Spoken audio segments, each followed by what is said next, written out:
Welcome to Escape Room Horror Stories BeNeLux Edition, a documentary that takes a deep dive into the world of immersive horror games and their creators.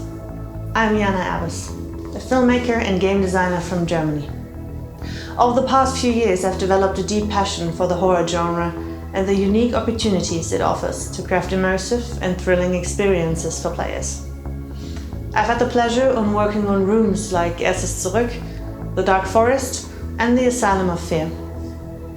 2 years ago, I released my documentary on the German escape room horror scene, and now I felt it was time to expand my horizons and document games beyond the German border.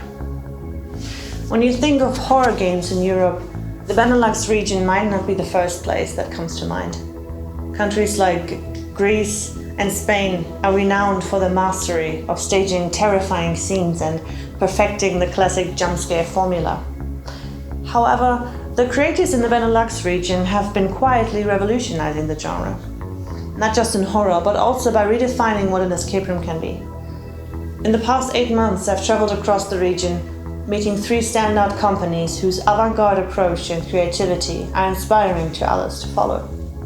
Join me as we explore the closing chapter of an iconic piece of escape room history, uncover what makes truly effective horror design, and take a glimpse into the future of horror escape rooms and what that might entail. I'm accompanied on this journey by Lisa and David Spira, creators of Room Escape Artist, who are known for their influential escape room reviews, insightful industry analysis, Repot, an all things immersive podcast, and for co-funding Recon, an annual escape room and immersive gaming conference. Their knowledge on the global scene will help to set things into perspective. The first stop on my journey took me to the Amsterdam catacombs by Logic Locks. Located in the heart of Amsterdam beneath a real church. This game is notable for being the first horror experience of its kind and the first to incorporate an actor, making it a true game changer in the world of escape rooms. I had the chance to meet with Alexander Gierholz and Roger Schreper, the masterminds behind this outstanding creation, which takes place in the eerie catacombs beneath the church, a setting that naturally came with its own unique challenges. There were a lot of rules and restrictions around this place, and also we had to find a way together how to make this work together with the corporation that's in charge of this building. I remember that we were pitching it as a bit of a mix between immersive theater and escape room, and I think that kind of spoke to them also, maybe because they felt like it's going to be maybe a bit more high culture than just escape rooms. I don't know.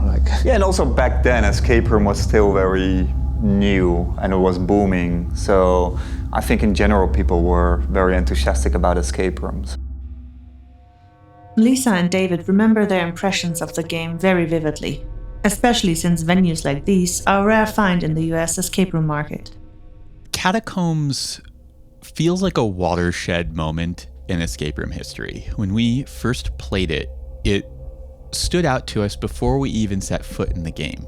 Amsterdam Catacombs was a very different type of horror than we had experienced, in so much as the set contributed so much to the experience, even before we even walked in, knowing where we were going and that it was going to be in this former church. It really was impressive. I was really taken with the actress in our game and how well she played that role and what that role did for the experience. The design decisions that Logic Locks made throughout the game, the way that they cast the player, the way that they cast their own performers, the role that they were fulfilling, and the tension that they brought, the urgency that they had, they added to an otherwise stellar escape room.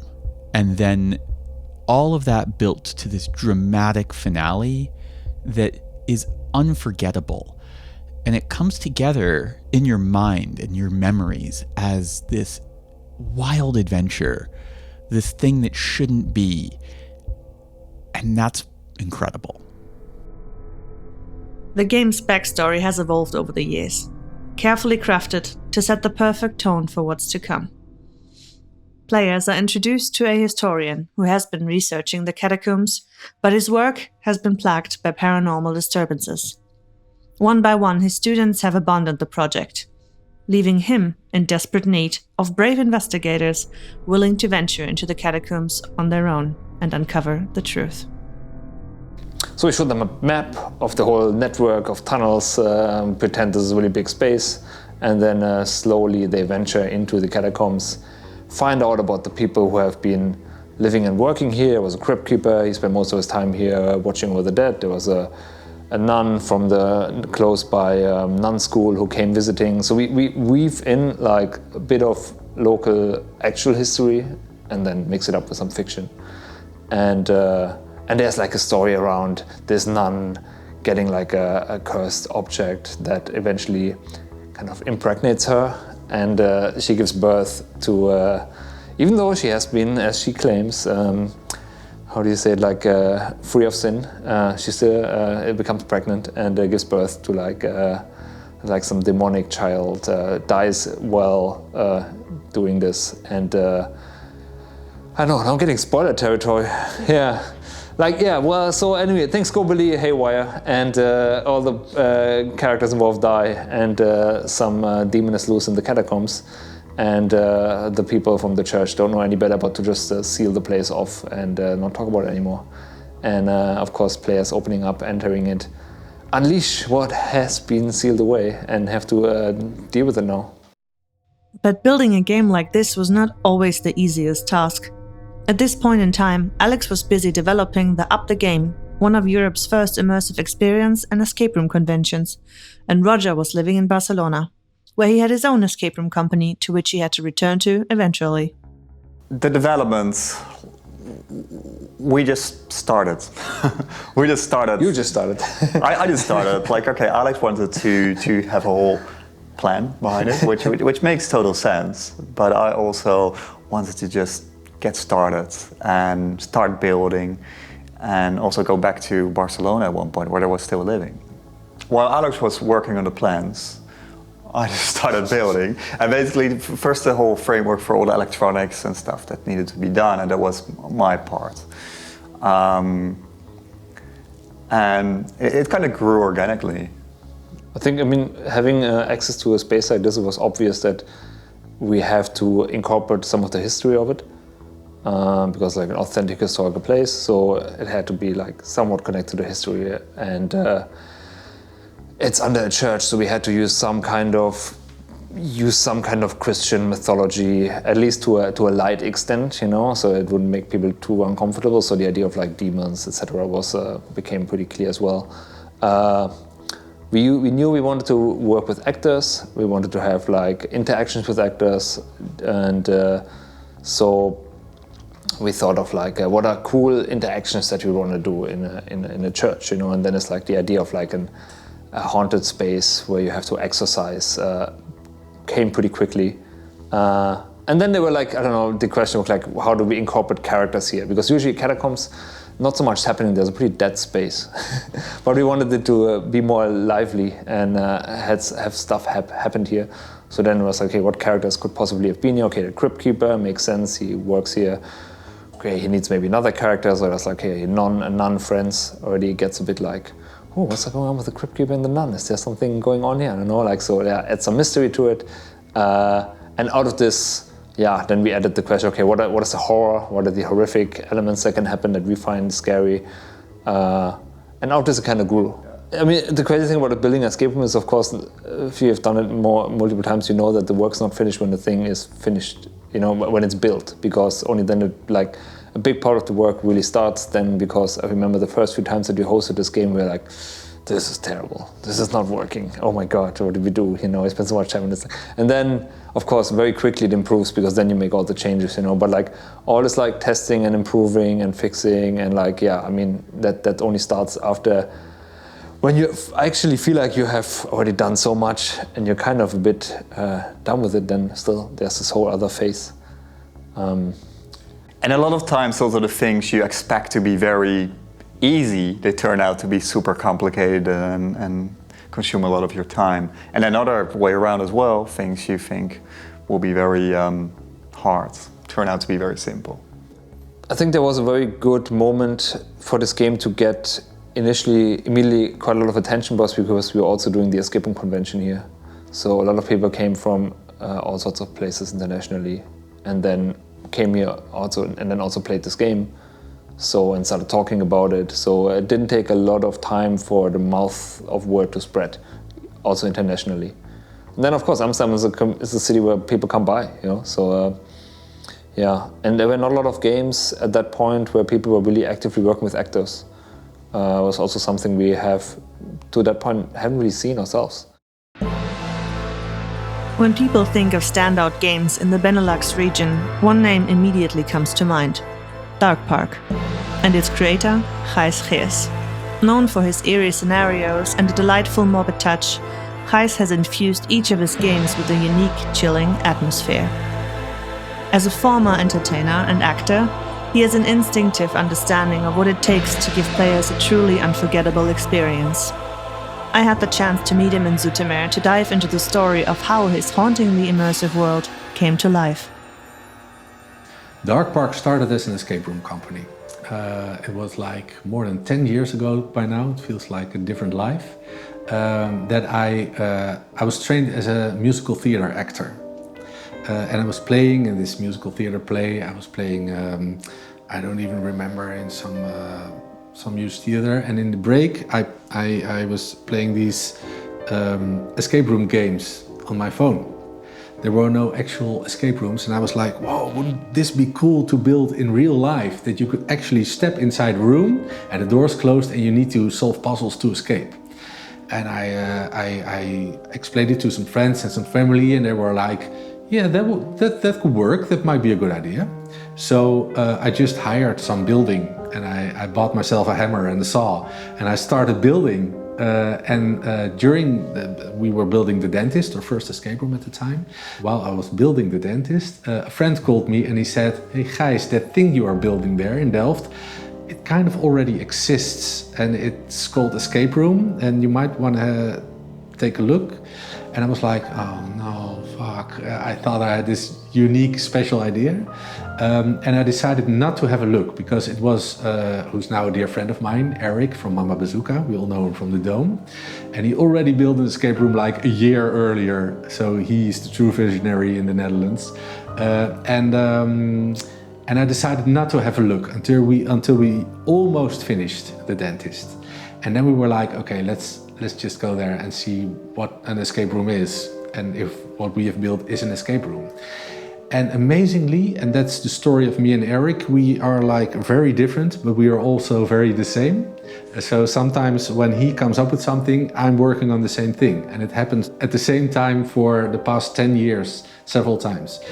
So that's like a deeper connection we have, I guess. And we discovered that it was awesome. It's still one of my favorite rooms, the laboratory in Bunschoten, of course. But it was very different, and at some points kind of similar. So we took out stuff that we had built in the dentist because it was like too much the same, and we changed it. And then I was like, okay, now we can open, and apparently it's called an escape room, so let's call the company Escape Challenge. That's what our first name was. But several years later, more and more escape rooms came, and we feared that Escape Challenge wasn't that good of a choice anymore for our name. We needed a brand, and that's when we invented Dark Park. But Dark Park is not about escape rooms anymore. Of course, that's our product, we have escape rooms, but Dark Park is more about the community, about the people that come and play, that follow us, that want to be part of this unique group of people and that want to follow our adventures. And I think that's our little Dark Park sauce, and that's why, of course, we have escape rooms. But we try to raise the bar for ourselves every time we build something new, and we try to create things that people have never seen before. The first game we created was The Dentist, because we were trying to come up with a theme, and I believe that there needs to be a why. So an escape room is a place you need to escape, but why do you want to escape?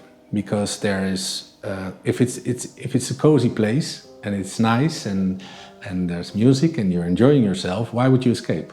So there needs to be a reason for you to escape. And danger, of course, is the obvious choice in this case. So we came up with a scary theme, the dentist. Nobody likes the dentist. It's a little bit less cliche than just a doctor or hospital. It gave us all kinds of opportunities to just use this little mirror that dentists use, or this little hook, or like an X-ray, all these things that you could use for puzzles. So at the time that was like a great starting point. But after the dentist, I wanted to, in the same location, build something that was completely different. The dentist was cold and scary and creepy and bloody. And then we built the freak show, which is in a circus, of course. And it's warm and brown and colorful and happy in a creepy way. So those were two like contrasting rooms, which I really liked. But then our location was full. There was no more space, so we had to make a choice. Is this the escape challenge at the time, or are we gonna hire another location? And we did. So we made the step to this next location here in Zoetermeer, where we are right now. The mistake I made the first time was when I had the dentist and then I started to build the freak show. I had to build when there were no teams playing the dentist, because otherwise they would hear me hammering and sawing and cursing because it wouldn't work out the way I wanted it to be. So here in Zoetermeer I said, okay, we have this large space, let's build 2 rooms at the same time. Which sounded like a good idea, but when you try it, it's like an immense job to build 2 rooms that are quite big all at once. So at one point I had no money left, so we had to finish one of the rooms first to make some money, and then we could finish the second room. And it was the orphanage, of course. I wanted to build like a creepy old orphanage with ghost girls in there. And I drove all around the country and even other countries to get props and these creepy little beds and bears and dolls and lights and all these props. We got them from everywhere. Same for Honeymoon Hotel. We have this bed that's from France, and if I lay in it, I don't even fit in there because it's a really small bed. And we have a closet. For me, it comes like here, so when I open it I have to go like this to see if there's anything in there. I guess the French are smaller than the Dutch. And we have stuff from everywhere, and that's how we try to create sets that are, I don't want them to feel like you're in a theater piece. They don't need to feel like theater, they need to feel real. So when I enter the orphanage, I need to feel like this could actually have been an orphanage. And that's what makes it creepy, I guess. And then it was time to do something completely different, because in the other space where we built Honeymoon Hotel and the orphanage, we had like a big empty space and we could do anything we wanted. But this used to be like a table tennis court. So that's what the big space was. And we found on the ceiling, we found like 1,000 little ping pong balls. Sometimes we still find them at places. But in the back of the building, there were the dressing rooms. So there were these towels on the floor and showers and toilets, and that was pretty much it. So we had this challenge of these small spaces that we had to build something in. It was all we had. And we did, but we didn't have an ending yet. So the game was called The End, because that was the moment that we were going to change Escape Challenge into Dark Park. So it was the end for Escape Challenge and a new beginning for Dark Park. And that is one of our taglines for The End. It's not the end, it's just a new beginning. We do that now with Rise of the Phoenix again, because we had a bit of a dip, of course. Stay in the Dark had to stop. Wasteland Rebellion was not a success, so we had to kill that early. We had to stop building Rise of the Phoenix because we almost lost our building in Delft, where the Dentist and Freak Show were built, of course. Thank God we got the chance with the help of our fans to buy the building. So now Dark Park will stay in Delft forever for future generations to build on top of what we created and see what Dark Park can become in the future. And therefore the name of Rise of the Phoenix, it's the name of a really cool escape room that we're building, but it's also symbolic for Dark Park. We will rise like a phoenix from our ashes. and we will be back. In the beginning, we would pick a theme like the dentist or the freak show, and I came to discover that that's not a theme, that's just a location. It's just like, yeah, it's a dentist, okay, but what's the theme? So I'm not really working with themes anymore, I'm just working with stories. And I don't value my version of the story. So I create a story, but moreover, I create a place where you can create your story. That's why you will never find a story that's complete in my games. Of course, there's a story, and if you really want to know, I will tell you what it is. But first, I will ask you, but what's your version of the story? Tell me about your experience. That's way more powerful than anything that I could ever come up with.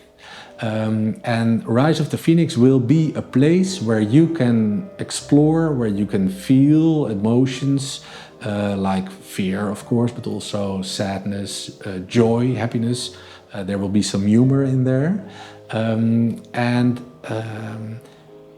What I hope it will be is a roller coaster of feelings that maybe you've never experienced before, and reasons to set new boundaries for yourself, or to explore who you are or who you want to be inside this theme of a crazy doctor who tries to find a medicine for death, who tries to cure death, and he uses birds for that, and that's where things go completely wrong, and then you come in. However, while we were building the end, we were building this thing, and we had this space here behind this door that was empty, and I had 1,000 ideas for the ending, but none of them really worked. I even had an idea of a guy with a chainsaw. I'm happy I didn't choose that one, because everybody does that, of course. And while we were building, I was like, this space is small, we needed to feel bigger.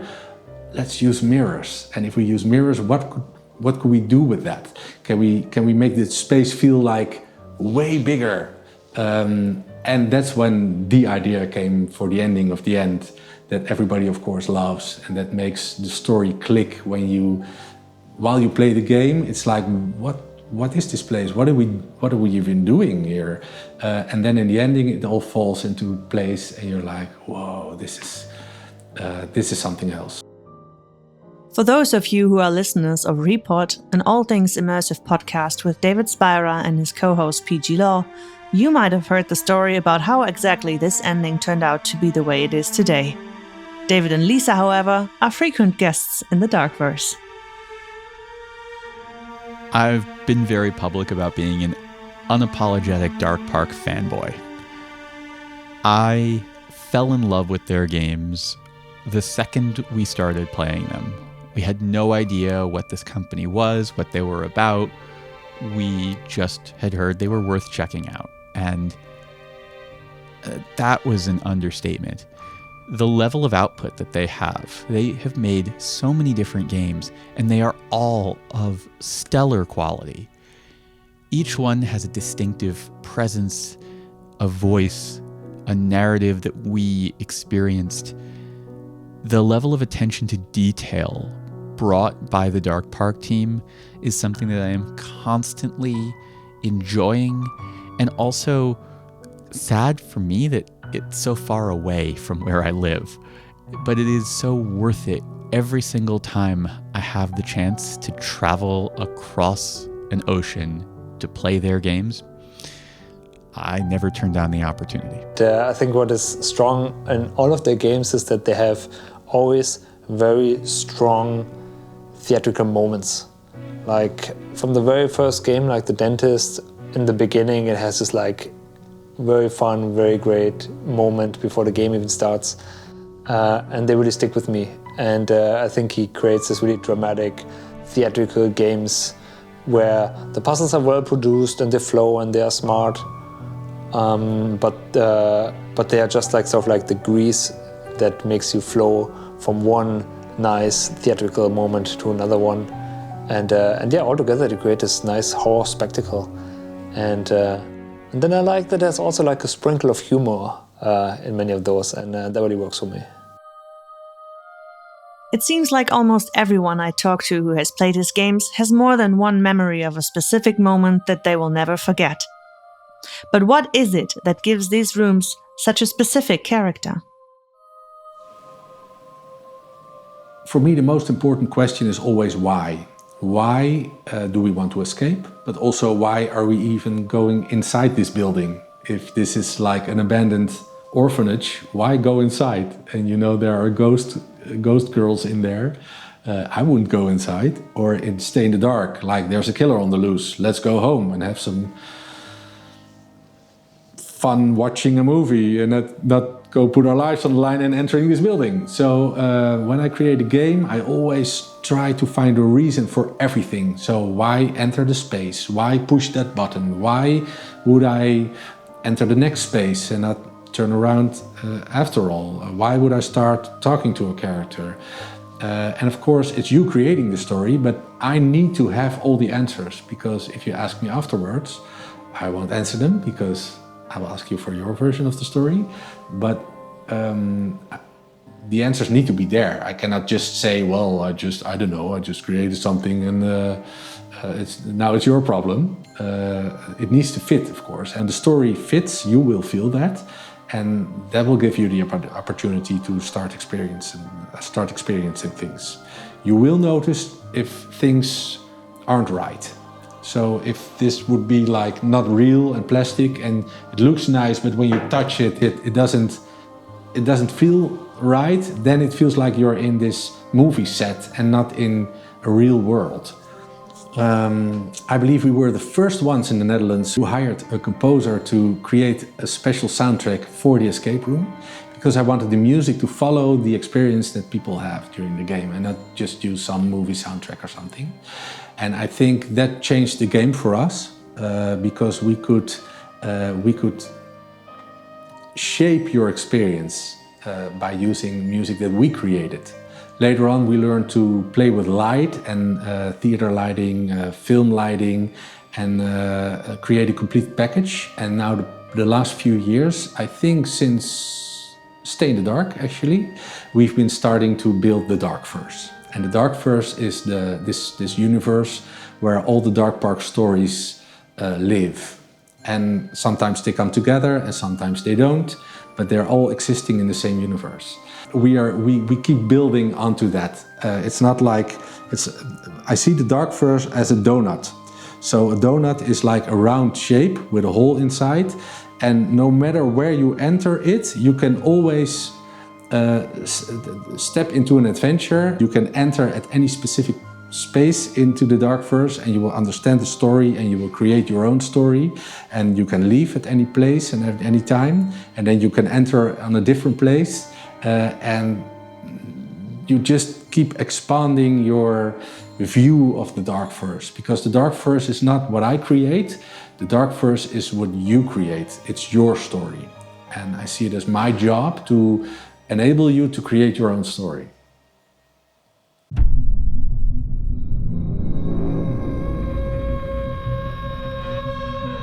But Dark Park is not alone. When it comes to top-tier horror games in the region, it's nearly impossible not to come across Entered.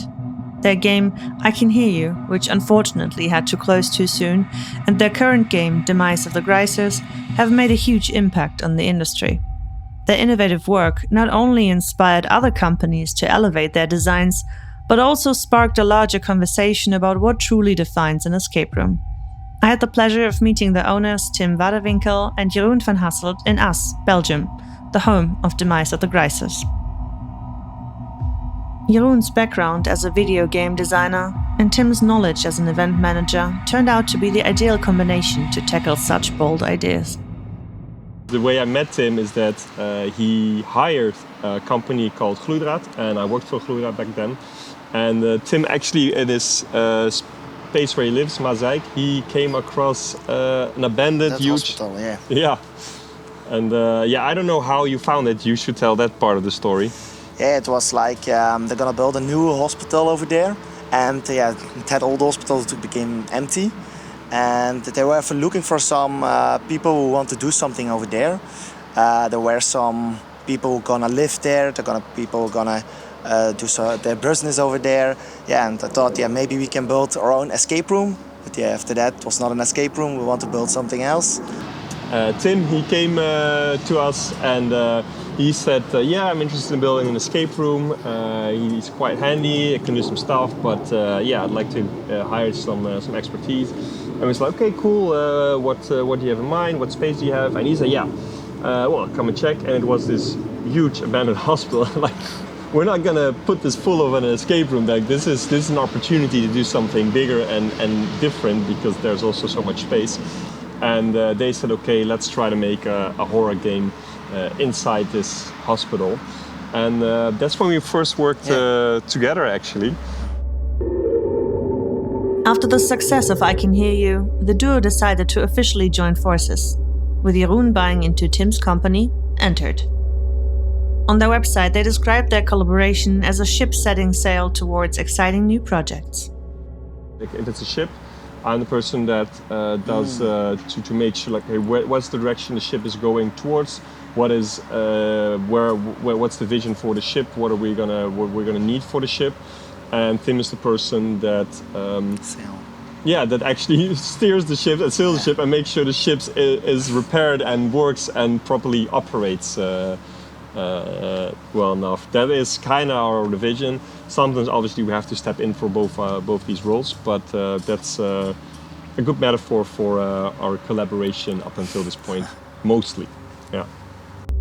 The pair has a broad variety of expertise and have also developed multiple TV productions and different game formats. That's actually the one thing we don't do is escape rooms itself, no? Yeah, but you only did once. Yeah, you did, before, you write a story for an escape room. Yes, I did to make the story better for it. Yeah, that's true. We did, and before when I worked with Clued Out, obviously, then yes, we did some escape room stuff. As a characters, we quite differ and we have very different tastes, but we think it's smart because it's complementary to each other. I'm a huge perfectionist and I can get really into the small details. And luckily I have Tim. I'm not a perfectionist. And who tells me sometimes it's enough and we should also worry a little bit about how to make money out of it. Yeah. And the thing that we're both strong in, that we both like, and they're very complementary because that's the strength of Entered in itself, that both of us see we have like a generous amount of new ideas and things to think of. Our industry for sure has a broad variety of backgrounds, but you will never guess Tim's bouncy approach to marketing. I did a world record. It's really funny. This is the funniest thing. Yeah, this is the funniest thing. It was like we need to promote something, and we thought some friends we're gonna do a world record, and it was like a world record. I don't know if you know what it is. It's like skippy balling. Yeah. You know a skippy ball, like a jumping ball, like a huge ball full of air, and you jump on it. Yeah. Yeah, over that, like that, and then 100 meters, and I broke the record.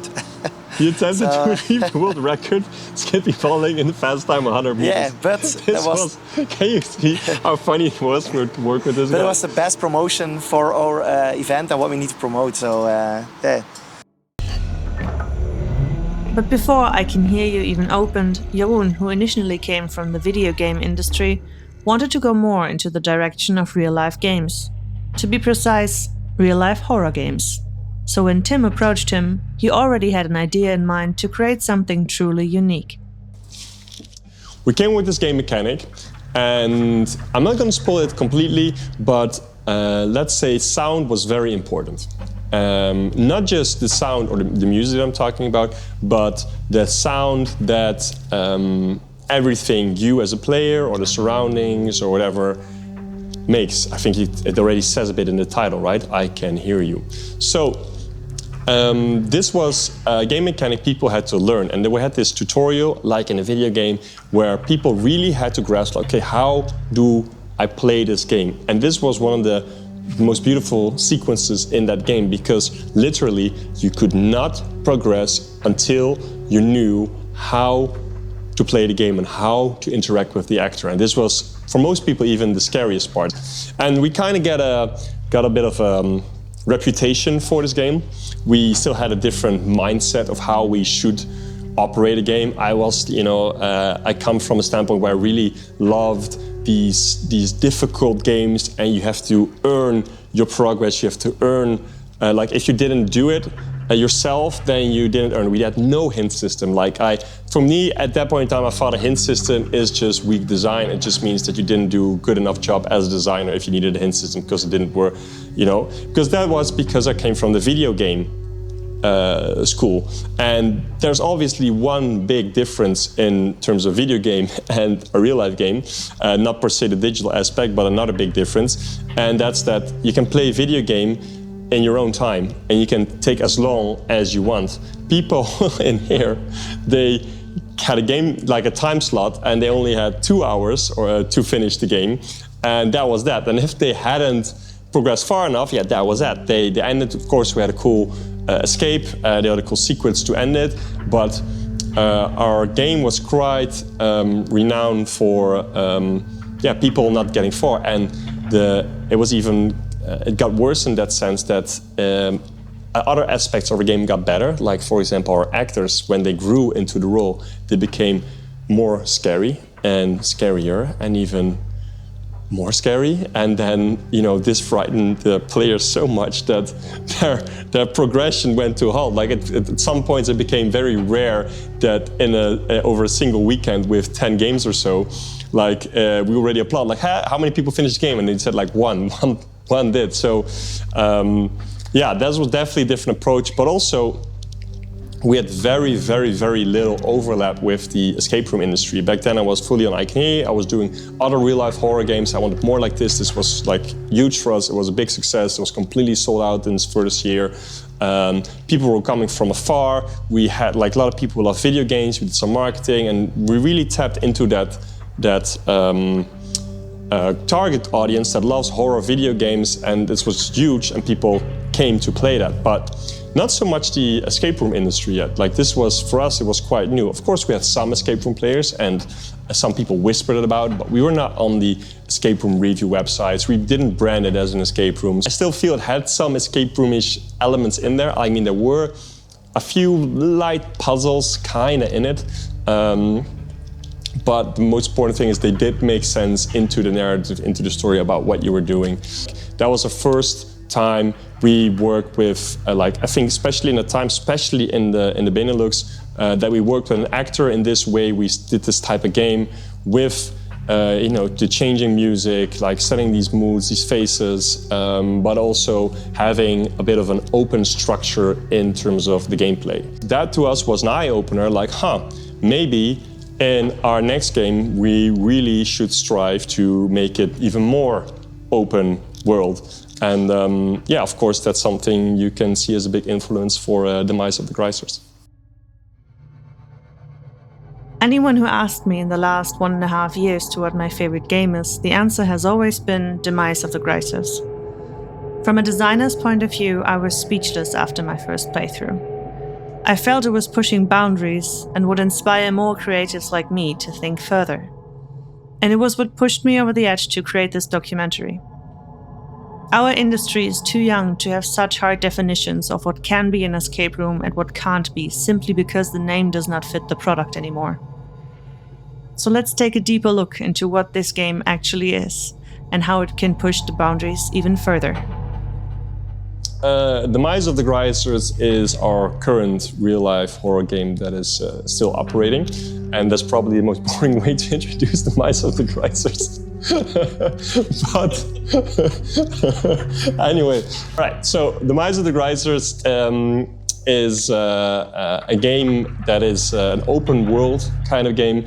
It's a real-life game, like we call it, and we definitely took it one step further in trying to create a video game vibe and a video game aesthetic in a real-life experience. So that means no VR goggles, there's no digital aspect to it in any kind of way, but still the feeling you get out of it, like the experience, it feels like you're playing a video game. And to be more specific, a video game that has kind of an open world structure, like you have the freedom to go kind of where you want to. Obviously, you're directed, you have missions, you have goals, so you have a desire to go to certain places first, and we help to steer you around, but you still have the feeling of freedom. You feel like I can do this or that, and you're right, you can do multiple things at that point in time. And it's up to you to decide. And still, when you hear its name for the first time, you kind of ask yourself, what the fuck is a Gricer? It's an actual term. A Gricer is a little bit like a slang for a train fanatic. And it originated in the 60s, this is all true, in England. And these were people that love trains. And they love them in such a kind of way, you can call them fanatics. And they even, broke the law sometimes to really show their love for these trains, like hijacking radio communications, staying close to the rail tracks to make them hung, or even, I think there was one thing there they actually stole a train. But again, these were petty crimes. This is a time when automobiles, airplanes, their popularity was on the rise. They became more accessible for the general public, and the awe of trains was declining. But these Gricers, they still loved trains, but they kind of felt more and more disconnected. There was this gap that they lost they got out of touch with the more general opinion and general public's opinion. I mean, you could feel like a news article where they say like, we should put them in a zoo so we can study them and still like keep them, and like you save an endangered animal and put them in a zoo so everybody can still watch them. So you could never do this or write this in these times, obviously. But I found that kind of dark and interesting. And that's actually one of the origin points for our story. We're now in modern times, we're 60 years later. What would they have done in those 60 years? What if they would have, been driven outside the society's eyes, started hiding in the more darker corners? What would they do? And obviously we knew already we want to make a horror game, so we want to make it extreme what they do. And well, a Gricer, if it's a train fanatic, I went to the forums. What do people that love trains, what do they like about trains? What is it that they feel is so interesting about them? And the few things that come back is that what they love about a train is also the one thing that's unique about a train, and that is that a train has limited freedom. A train is a transport vehicle that brings something from A to B, but it's attached to the tracks, it's attached to the rails.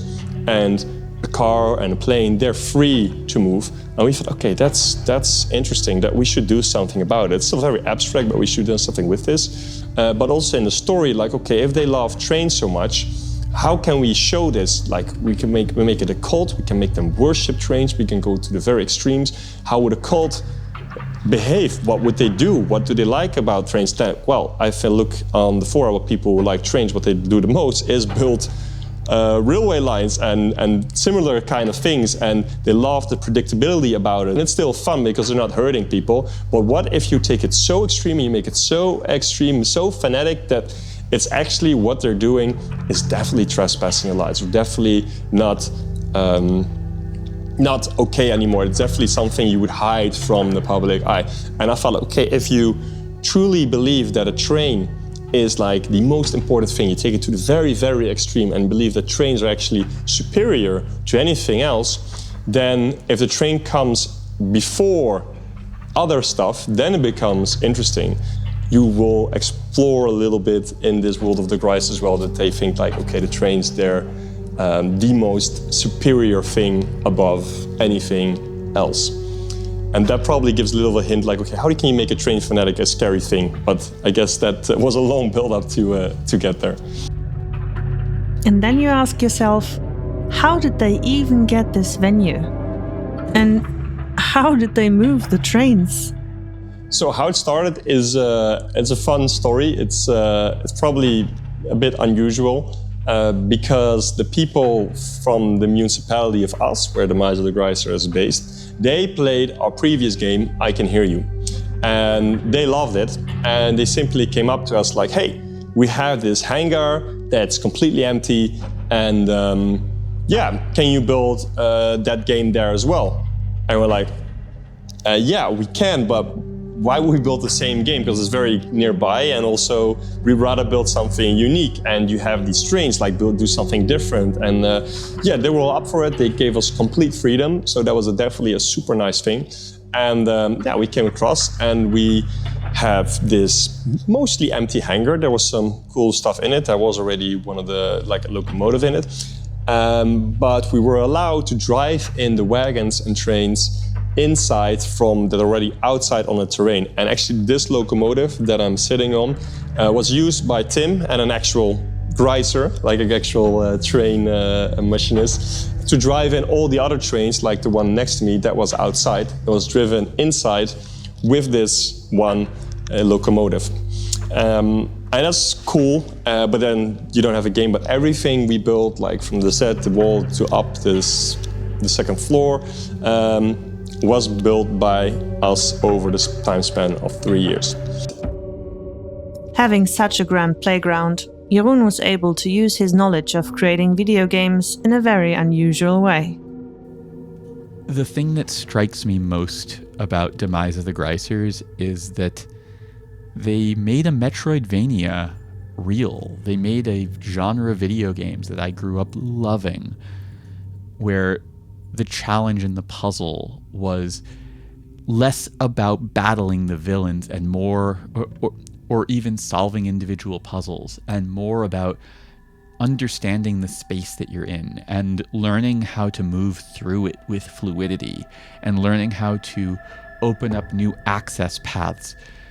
That style of play felt revolutionary to me. It left me both physically exhausted.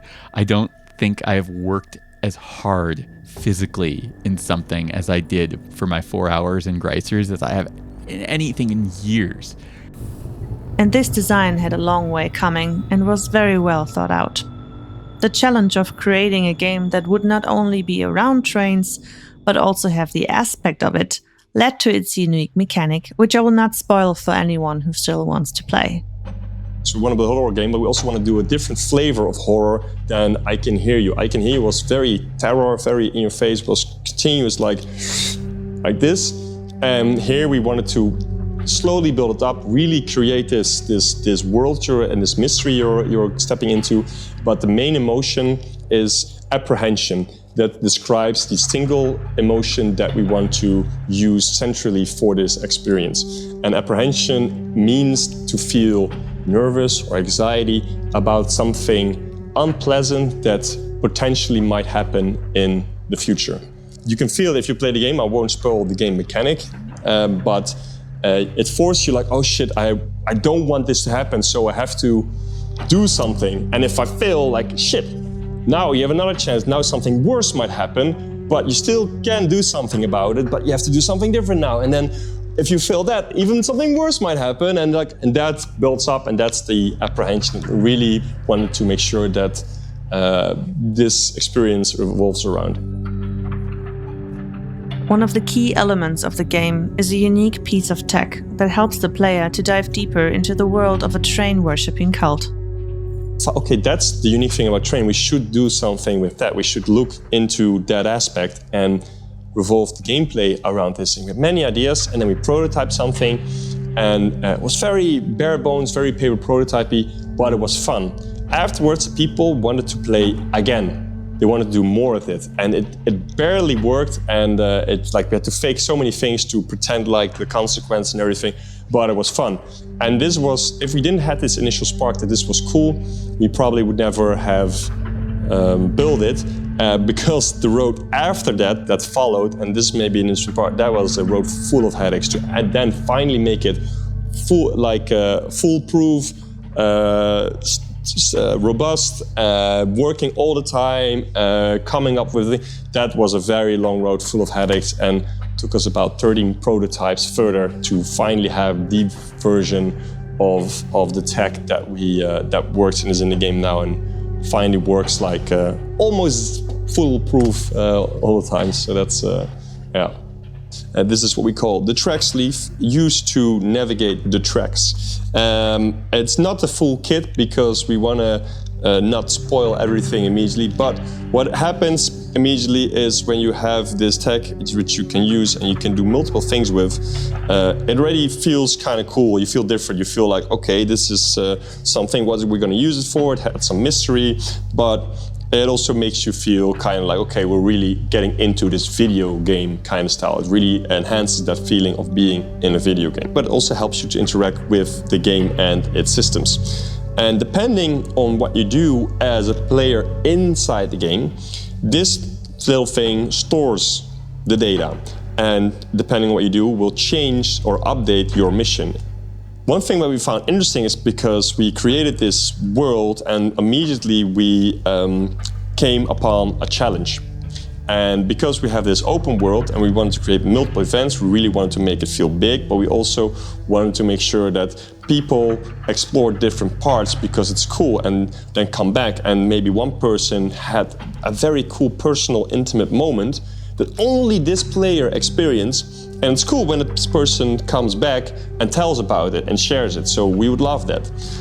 On the other hand, this also meant that you could feel lost as a team, like what exactly everybody has done or where the narrative is going. So we thought, okay, we want a tool where if people find something about the narrative, that everybody gets it. And that's what this track sleeve helps with. We have, for example, these radios. I will not tell you how they work or how to figure them out. That's for the players and up to you if you ever come to do. But the cool thing is that these radio messages that tell something about the story is something that every player receives during the Git tag. These can broadcast or they can receive these radio messages if they're set to the right channel, and this is something the player has to do, and then everybody has a chance to getting that pieces of narrative. It's two ways, because you have earphones, you can actually hear, there's cool voice acting, you can hear like some emotion and what kind of character it is. But also, because if you cannot hear or understand, you can read along with the tag. It provides subtitles in your own language to, not per se, it depends on where you come from. Dutch or English, those are the two languages that it provides.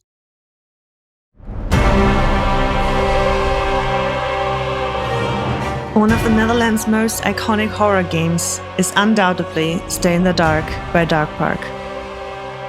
Stories about this phenomenal experience circulate throughout the industry, with the saddest being the news of its closure in spring 2024. Stay in the Dark is a remarkable creation. I'm sad that it's gone because it did so much for the people who played it. Aside from the scale, which the scale it's massive. It is an overwhelmingly large game that doesn't feel too large, which is an interesting thing that can happen in escape rooms. Sometimes the game just feels really big and it feels like there's nothing going on. Everything in Stay in the Dark felt big and important. It had players moving about the space, thinking about the building itself as a puzzle and how they were going to move through it, how they were going to get this giant crate with them as they also had to hide while it was making all of this noise. It asked a lot of you as a player, and the things it was asking were not normal things. But the biggest impact that game had for me, the thing that made me change the way I think about what makes a great horror immersive experience, was the story arc that we, the players, had through it. That game moves through in 4 acts. The first sends us down into a basement. We don't know what is there. We are filled with dread. The music, the lights, everything about it is making your mind scream, I should not be here. And there was actually nothing to be afraid of in that space. It was all in your mind. But that mounting dread, that set the stage in every single player's souls as they set forth into the next chapter. And that chapter, it made you come in contact with the threat, this mysterious being who you had no way of fighting back against. The best thing that you could do was maybe throw some debris somewhere else and distract him. That's all you could do. The third act has you being chased, and you are really, truly feeling powerless at this point. You are in imminent danger, or at least that's how you feel.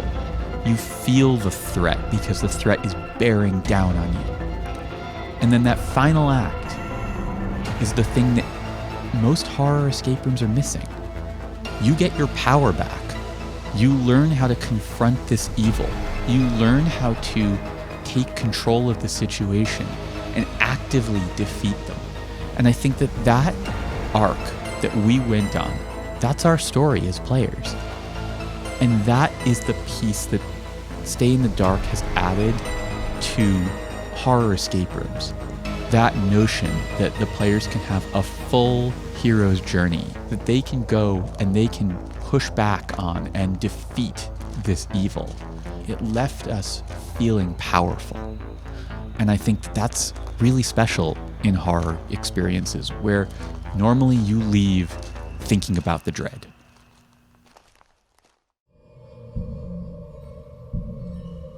This 2.5-hour immersive spectacle, which was always fully booked, attracted players from all over the world who were eager to experience it one last time. Over the past 6 months, I have had the privilege of witnessing the magic of the game behind the scenes on several occasions. I have seen how this remarkable game worked, learned what made it unforgettable, and witnessed the tearful moment when it was demolished.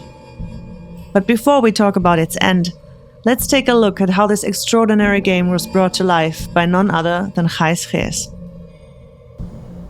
So one day we got a phone call from a guy who said we have some buildings on an area and maybe an escape room would be a nice idea over there. So we came here and he had like these beautiful, clean laboratory office spaces, and I was like, no, this is not for what we want to do. So he said, well, we have a basement. We could show you that one. We could show you the basement. So he took us to the basement, and it was like old and dirty and cobwebs and creepy, and we got all excited about it. And he was like, well, if you like this, we have building D, but that's probably not suited for anything. We were just going to demolish it and forget about it. And I was like, show me the building. And he showed it to us. And it was this building. And it was like awesome from the start. And my brain started like freaking out, like put some lights there and just add some music. And that's it, you have something awesome. But it was during Corona, so we started building, and of course it's never as easy as you think. So the space is, of course, it's amazing, it's incredible, it's large. So we added some lights and some music, and we came up with new ideas, and it started building and building and building, and become more expensive, of course, but also more spectacular. And then I came with the idea to buy a fire truck. With a ladder, and I wanted to put it outside and let the people climb the stairs, the ladder of the truck, to the 8th floor of the building, through the window, and that would be the way to get inside the building. But we weren't allowed to do that. But then the fire truck was already in my head, so we hired the second half of the building just to put the fire truck there, and we built a maze around it, and now we have the entire building for Stay in the Dark. This building is a playground in the sense that the scenery is already here. We just needed to find the story that was hidden inside the building. So we had many different versions of the story. The story that we started with is completely different than the story that we have right now. Actually, the original idea came because when we visited the area for the first time, there was this fire station next to this building, and that's how we came up with the firefighter concept. We added the fire truck, of course. We added the maze. We added light and sound, cameras, microphones for safety, of course. But everything else was already here. We just put things in different places. So everything you see here, it was already here. This is what I saw when I stepped here in here for the first time. Like there was the guy who showed us the area. When you start Stay in the Dark, you go downstairs into the basement. He showed us, he opened the door, but he wasn't coming with us because he was too scared. And I was like, if this guy who knows the area is scared, then the players will also be scared. So this is awesome. So in the basement, it's almost completely dark, and we added like a few lights and of course sound. Well, maybe a little bit more, some game elements, of course. But that's it. That's the beauty of this building. Everything is already here. So if we need something, we just go shopping in the building, and we just screw it from the wall, and we like buttons like this. It was already here. So we just rearranged it like a gigantic puzzle. So when we started to build Stay in the Dark, we didn't even know if it would ever open, because we built it during Corona. The entire world was waiting on the end, but we didn't know when the end would be, including us. But we only had a lease for 3 months. So it was very well possible that we had to leave the building before it ever opened. But it turned out different, because we could open. And the world opened again, and Stay in the Dark has been running for 3 years now. So every day that we can take more people on adventure, to me is a gift, because it could have turned out completely different. So in the end, of course, I'm sad that Stay in the Dark has to come to an end. But most of all, I'm grateful that we got the chance to create something extraordinary like this, because it's a gift for us too. It's a surprise that it turned out like this, just by one crazy guy getting an idea and just starts building and not overseeing the consequences. Because if I knew that it would become something like this, I'm not sure if I would ever have started it. And then the team starting to build on top of that. And that's how, in the end, it became the incredible experience that it is today. I used to do everything alone. For me, it's really hard. I create these worlds in my mind, but it's so hard to tell other people what I want them to build.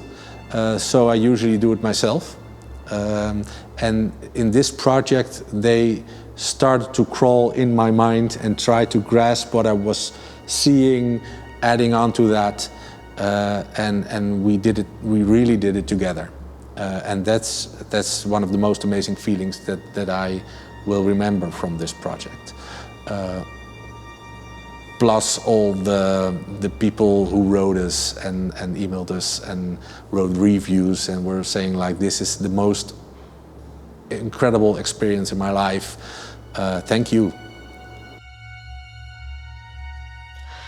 When the world came to a standstill in 2020, Gijs and his team didn't want to sit at home. Instead, they found inspiration in the vast airy spaces of an old building to develop Stay in the Dark, a playground large enough to host multiple groups at once. It was here that they worked tirelessly to develop a sophisticated pipeline system. After careful planning and many test plays, Gijs and his team ensured that it ran seamlessly. We needed to make it a pipeline. So there are 3 teams at the same time in the building without knowing it from each other. It feels like you're completely alone here, not even in the building, but in the entire area. But in reality, there are 3 teams at the same time playing, not hearing each other, not noticing each other. But that is a challenge.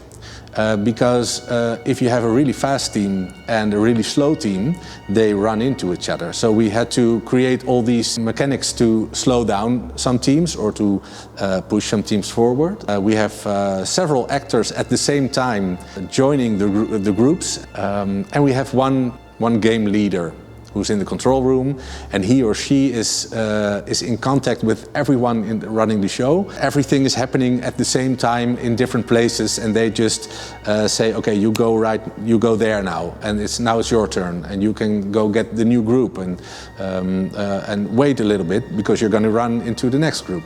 And then we have a runner, and the runner is going into the game in between groups to reset everything. To understand the complexity of this system, we will take a look at the actions of a player group and a runner at the same time. It is important to have in mind that during this time the host is watching all players, actors and the runner simultaneously and communicates what's happening over walkie-talkie, so everyone always knows where everyone is. Het stroompuzzel wordt nu opgelost, maar het is 7 over, dus je groep mag gewoon al starten. Op zich hebben ze nog 8 minuten. That is especially important for the actor to react and act during the game. Each group has one actor per play. That means there can be multiple actors and players moving through the building at the same time. The host can help the actor to find the right timing of when to scare and when to set off special effects. In between the acting scenes, the actor returns to the control room to rest. At the beginning of the game, the group is picked up by the actor at the famous here sign.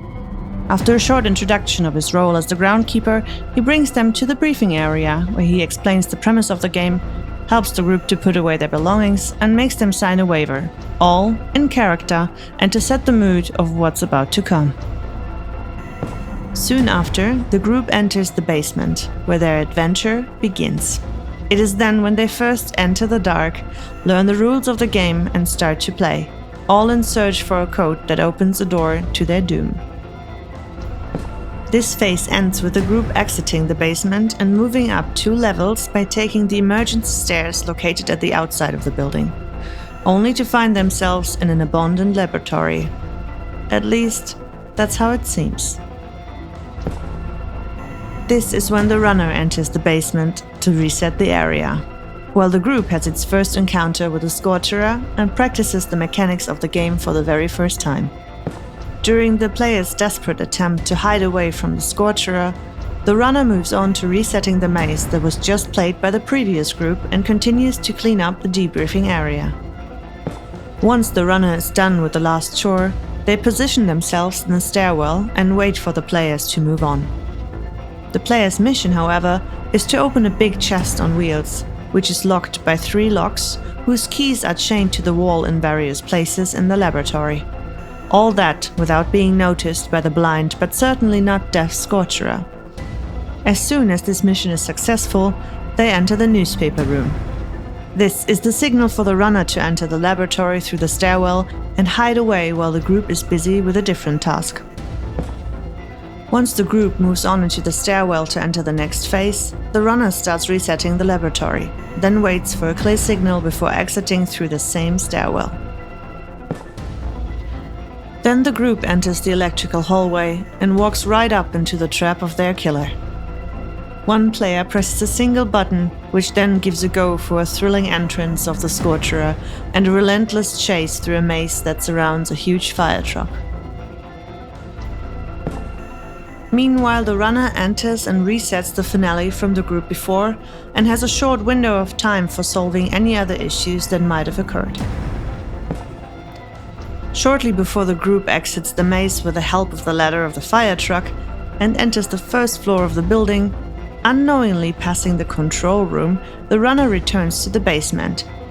This is starting the next cycle for the runner.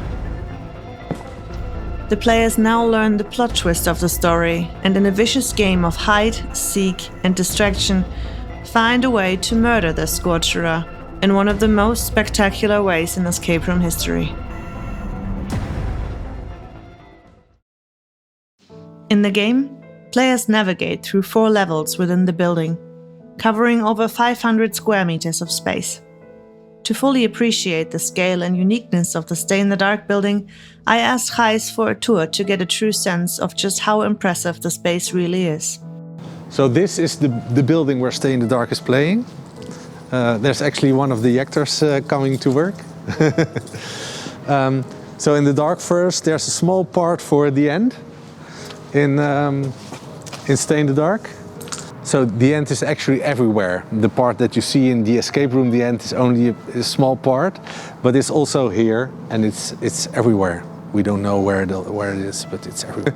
So that's where the game starts. The people can go to the toilet and stuff. And first some humorous stuff happens, because in every good horror movie it always starts funny and light and humorous, and then something terrible happens, and it hurts even more if it was funny and light first. So that's why we added that part later, actually.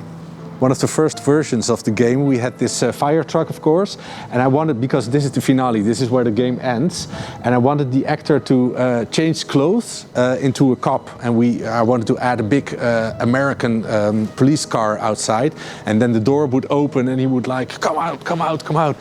But we didn't have any money anymore, so no police car.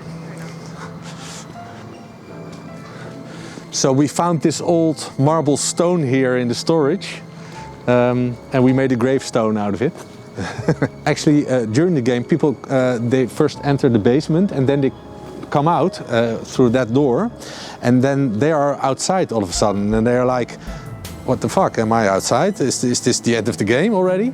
But it's only the beginning, of course, because they are still locked by the gate, and then they find the grave, and then they figure out that they need to climb the stairs over this pile of old junk, and then they, at the top floor they enter the laboratory. This is where the fire truck entered the building, through this door. You can hear the finale right now. It's happening. Actually, the old terrain used to be with buildings like this, getting demolished. So now there are some new buildings.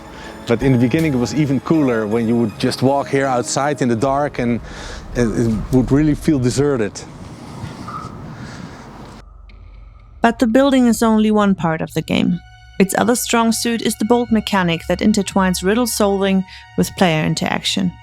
The actor becomes a huge part in the player experience and therefore creates a special game flow suited to each player's behavior.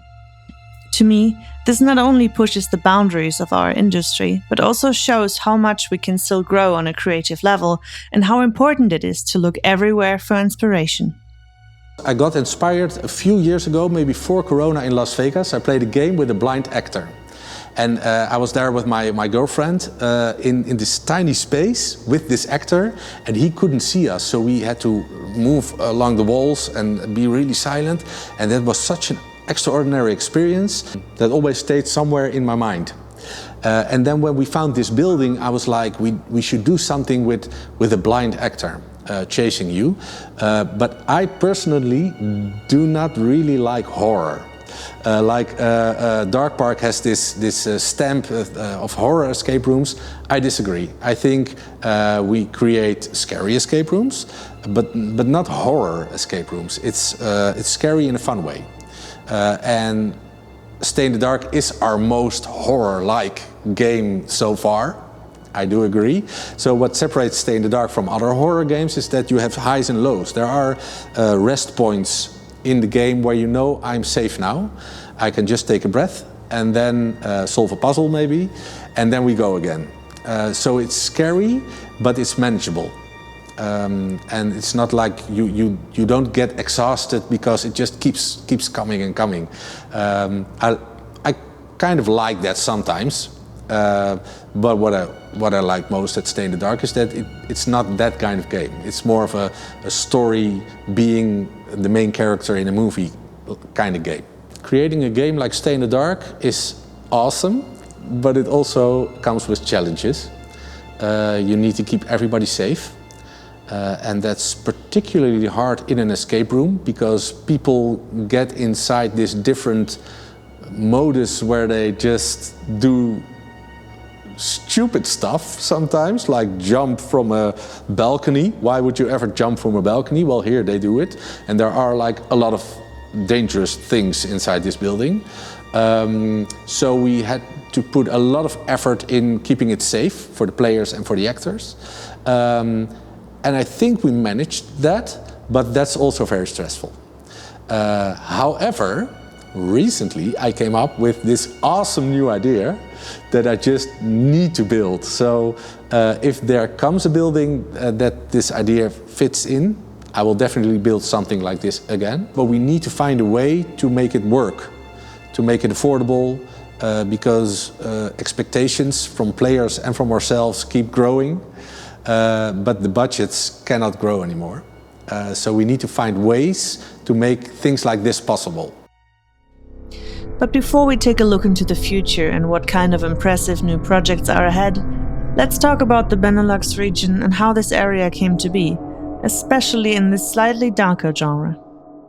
There's so many games in the BeNeLux region that are must-play and horror games.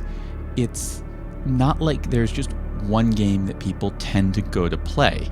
But in the early days when we first started traveling to the region, there was. It really started off with, in my mind, two different games. The first is Girls' Room, which was at Escape Room Nederland, now Mama Bazooka. And the second was The Catacombs by Logic Locks.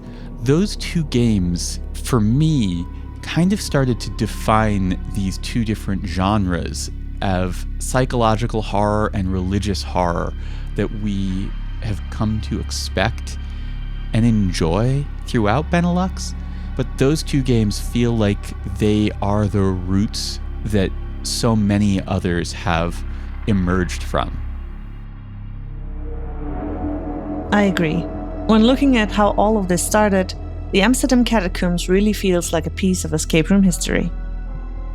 Well, I mean, history seems so like as if it's in the past.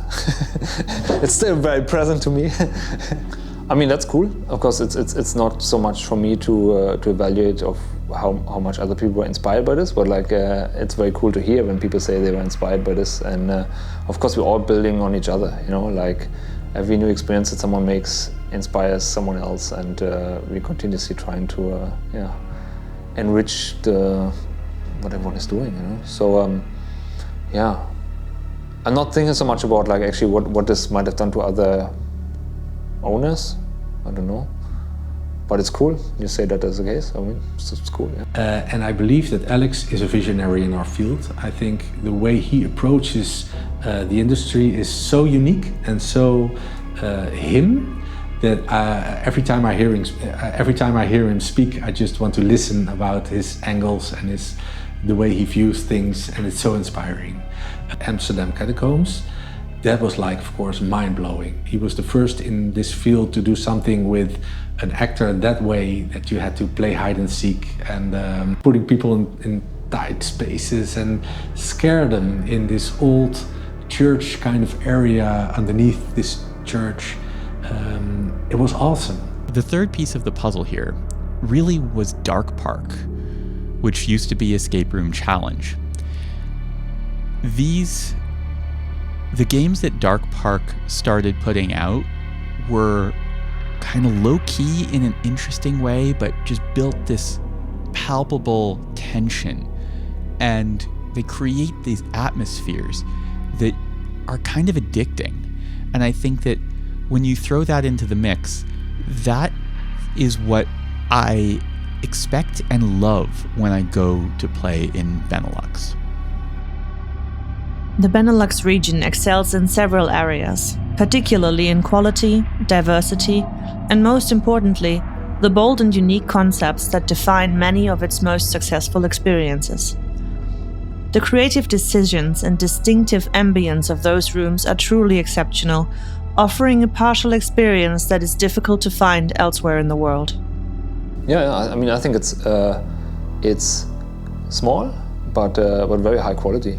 Like, I think there's some incredibly innovative games in the BeNeLux, and I think it's really exciting. Like, I think people have been very ambitious in their own ways in terms of this extremely ambitious set design, this extremely ambitious innovation in gameplay. People have taken a lot of risks and of course learned from each other also. You know, so I think it's I find it very impressive, the games that I play here. Yeah. One thing is to mention is like one of the first games here in the Netherlands was Escape on Bunschoten, the people who now built the dome. And the first two games were really high quality and they were both horror. And also I think they were a big inspiration for many people, because what they did straight from the start really well was sound and light design with the escape room. So it was still just an escape room, just one room with puzzles and not a lot of story or anything. But they were musicians, so they put a lot of emphasis on the sound effects. And I think this made it immediately so much more cinematic than many escape rooms that you could play in Eastern Europe. That I think this is what really made the experiences in the Netherlands much more experiential, if that makes sense. Before they made the girls' room, Escape Room Nederland made The Experiment, which really started building the tone for many of the escape rooms in the BeNeLux region. I think a lot of people would say that that room is not horror. But for me, at the time as a player, that room was quite scary. With all these spectacular experiences on the market, it is no wonder that players were excited about the compelling new approach Entered brought to the table. So when Jeroen and Tim created I Can Hear You, that was something mind-blowing, because they created this game mechanic that had never been done on this scale and in this way, where without solving puzzles you could play for 2 hours, 2.5 hours with this actor. That was completely new, and they disrupted the industry in a way that no one could ever have imagined, and they did. And then it became silent because they were working on something new, and then they came with Demise of the Grisers, and again they invented this completely new game mechanic. When I talked to Jeroen about this game the first time, I thought ooh, this is never gonna work. This sounds a bit, I almost felt yeah, I don't know, I felt compelled to try to talk him out of it, because I thought he's gonna get himself into some territory of trying to make some crazy stuff that is going to be so hard to get stable and safe and everything. So I was hugely impressed when actually I played the first version, where actually, wow, this can actually work. And then I was but the story and the world building, I don't know about the story and stuff. But then also when this started to land with me, I was oh, there's something really wicked there. And I think just really committing to it and leaning into it, I really started to see it happen more and more, and I started also to get more and more inspired by it, and felt oh, cool, I would like to contribute to this, because I think it's really exciting actually. So yeah, I don't know, I feel it's really something that, yeah, I don't know, it was just a strong, unique vision, and then this the determination to actually pull this off is what really impressed me. Yeah. The horror genre in escape rooms has evolved significantly since its early days. Where once a dark atmosphere and a falling picture frame were enough to create a jump scare, the integration of the game host as a living part of the narrative, or even as the actual threat within the space, marks a revolutionary step forward in immersive storytelling. I mean, I think it's great. I think we are far from having explored the full potential of interactions with actors in the game space. So far, it's in the beginning, it's been a lot about interacting with spaces and seeing the problems that you have in the space, the puzzles. But we haven't played so much with the kind of social interaction and the social element of it, and the social problem solving, which I think has so much to offer. And yeah, I'm really excited to explore this actually more in future games. And I also think we're going to see that much more in a real life gaming scene coming back. So it makes it so much more diverse. And it makes it very unpredictable for the players, and a sense that everything can happen.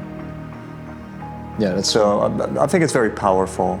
Just even the knowing that there might be something or someone down there, that really changes the whole experience already. We focus mainly on the beginning and the ending with the theatrical experience, and there's some small elements in between. Because I think I do like very much the feeling of being alone in a space. I think escape rooms make that very strong, and it also works with horror as well, that you're by yourself. So I'm not so excited about having games where someone is present with you all the time. But I think to establish the world and to create a dramatic finale, working with actors is really great. What makes actors really good is you can make the experience much more personal, because if you're an actor, you read your group, you talk to your group, you understand what they are like, and it can make it much more real and much more personalized than if it's just like a machine, you know, like usually an escape room. I mean, like if you just have escape rooms that are fully automatized and you turn them on and you're in there, everybody has a bit of the same experience. But with actors, it becomes much more dynamic, you know, and that's I think is also very cool, because ultimately I think those experiences, the more personal we can make them, the more exciting and unique they're going to feel, because otherwise I can also play a video game or experiences that are always the same. For me, working with actors is a game changer in designing escape rooms.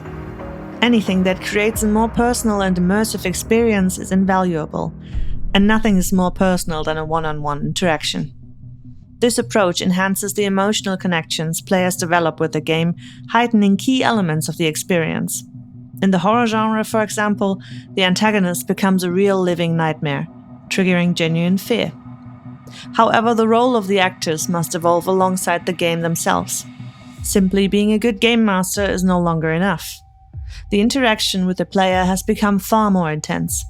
The acting in Demise of the Gricers demonstrates how important it is to adapt and elevate performance to match the game's demands.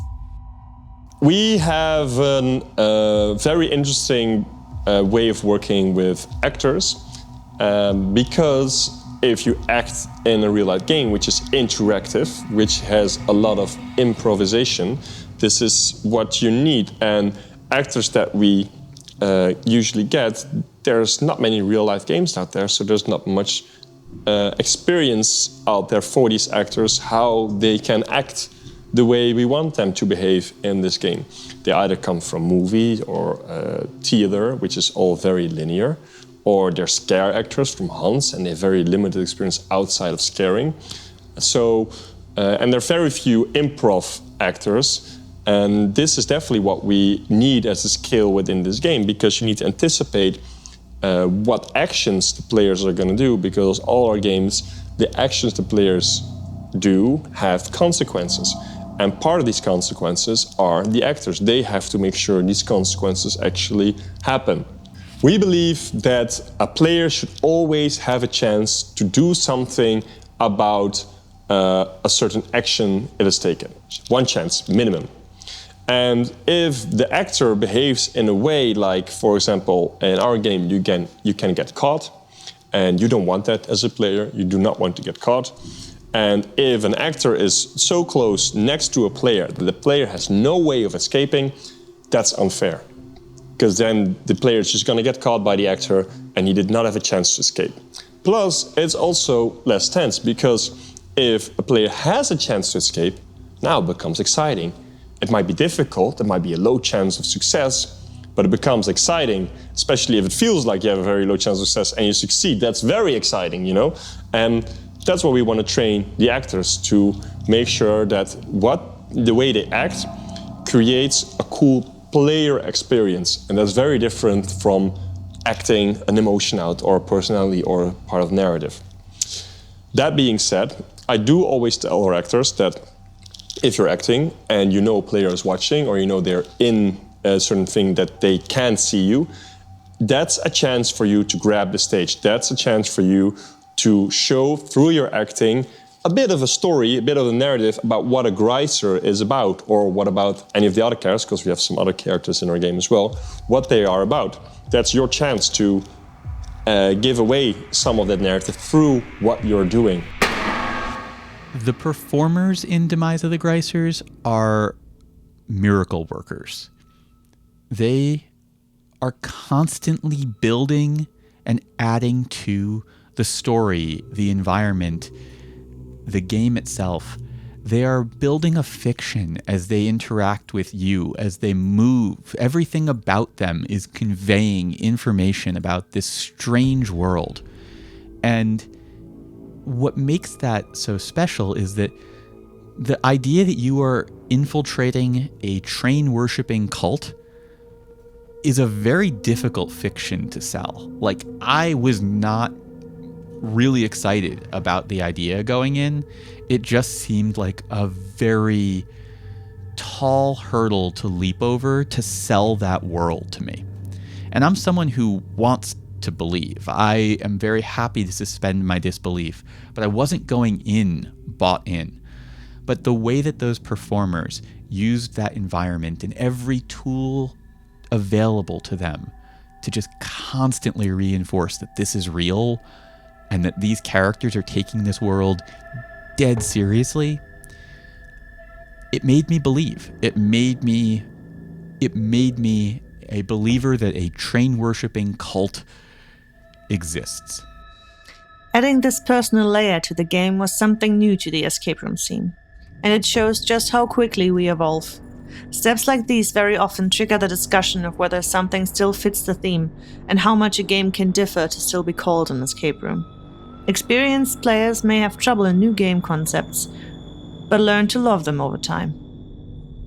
I personally take a very broad definition of what is and isn't an escape room, and I also, if I'm being completely honest, I don't really care what is or isn't an escape room. I know that I like physically engaging, immersive games set in themed environments where I am playing some role. What exactly I'm doing in that space matters a lot less to me than the quality of the adventure and the thoughtfulness of the design. And Gricer's has quality of adventure and thoughtfulness of design in spades. Magic Gricer's has been operating for over a year, so very cool. Yay, anniversary. We've won multiple awards, that's also very cool. We've attracted a huge audience from a lot of different places, which is also nice. And we attracted more of an escape room audience, and they come here with different expectations, especially the escape room players, because they're used to playing lots of games. And the cool thing about it is that we can blow these players completely away because they come here and they play something they've never seen anywhere. And that makes us very proud because we have players that have played over 2,000 games and they tell us like, what you have here is so unique, we've never seen it anywhere. But it also sets certain expectations because escape room players, a lot of them are used to playing a certain way because an escape room has a certain structure and we don't have that structure. And I mean puzzles, you mostly complete it. That's a big trend that's going in the escape room industry, that you see the actual ending of the game, you complete the game. And puzzles is also a big thing. And these two are big things that those players love that we don't have. We don't have any puzzles, and you can definitely not see everything in this game because that was our goal. We set out to create a world that some person maybe split up and some person experienced something there and some player experienced something this, and maybe because of what happened, some other thing will not happen and you will miss out on that. And that was something the escape room players, some of them had difficulties with. And that really made us scratch our head like, if we get so many of these type of players, but we also feel like this is not what we set out to do. We set out to do something different. How can we still find a way to bridge that gap? And that's where we made it more clear. You have main missions and optional missions. And the optional missions are all extras that not all players get to see, all of them. But we do make sure the main missions, your own goals that you set out to do, are achieved pretty much all the time or most of the time for most type of players. And that's fun because they have the satisfaction, they achieve their own goal. But if they're very, very experienced players, they can do extra stuff. They can explore more things within the world through these optional missions and things they could do. And the second big change we made is we have this Red Eye character, and this I'm going to spoil a little bit about, but the Red Eye agent is a character that's on your side. This was always the case, and we love that there's a character that's on your side and not all characters you meet are against you. You know, we have this oppressive vibe, this oppressive world going on with multiple actors, and it's nice that you have a sort of guide with you, not all the time, but at some points that can help and support you, but also ask you the right questions to help explore this strange world that you're exploring and discovering. And this was also a big change because this Red Eye character can help the players to get to the ending and help them to make sure that we actually have like a beginning and an ending and the actual main mission ending. What I liked about Demise Gricer in the beginning, it was like real, kind of like a Wild West. There was so much improv going on. There were so many wild scenes, different ways, and we would always have these like internal meetings, like, oh, we can do it this way now or that time. And for me, this was a lot of fun. And now it became more of a streamlined operation, which is nice for some of the actors as well because it puts less stress on them. But also I feel it also lost a bit of that Wild West charm that you now kind of, as from our, like, it's more nice because we know what to give and what to expect as behind the scenes as an actor. But you also lost a little bit of that improv magic that something so wild could happen, and after a game we were talking to each other like, you can't believe what the players did this time and how we solved it, and it was crazy. And we, of course, we did it in world, in character. They knew there was, and that was also I have fun memories of that time period. Horror is one of the fastest growing genres across nearly all forms of art and entertainment. Unfortunately, in escape rooms, it is often frowned upon and dismissed as something easy to execute, largely due to the huge amount of poorly designed horror experiences and their over-reliance on cheap effects. So horror escape rooms and immersive games established themselves really early on as one of the most important genres that we were finding. And I think it's because we very quickly started to learn that successful immersive games make players feel something. And the tools of horror are very accessible. They're known. The haunt industry has done a lot of work to develop them. And this was an interesting and accessible entry point for delivering feeling and emotion.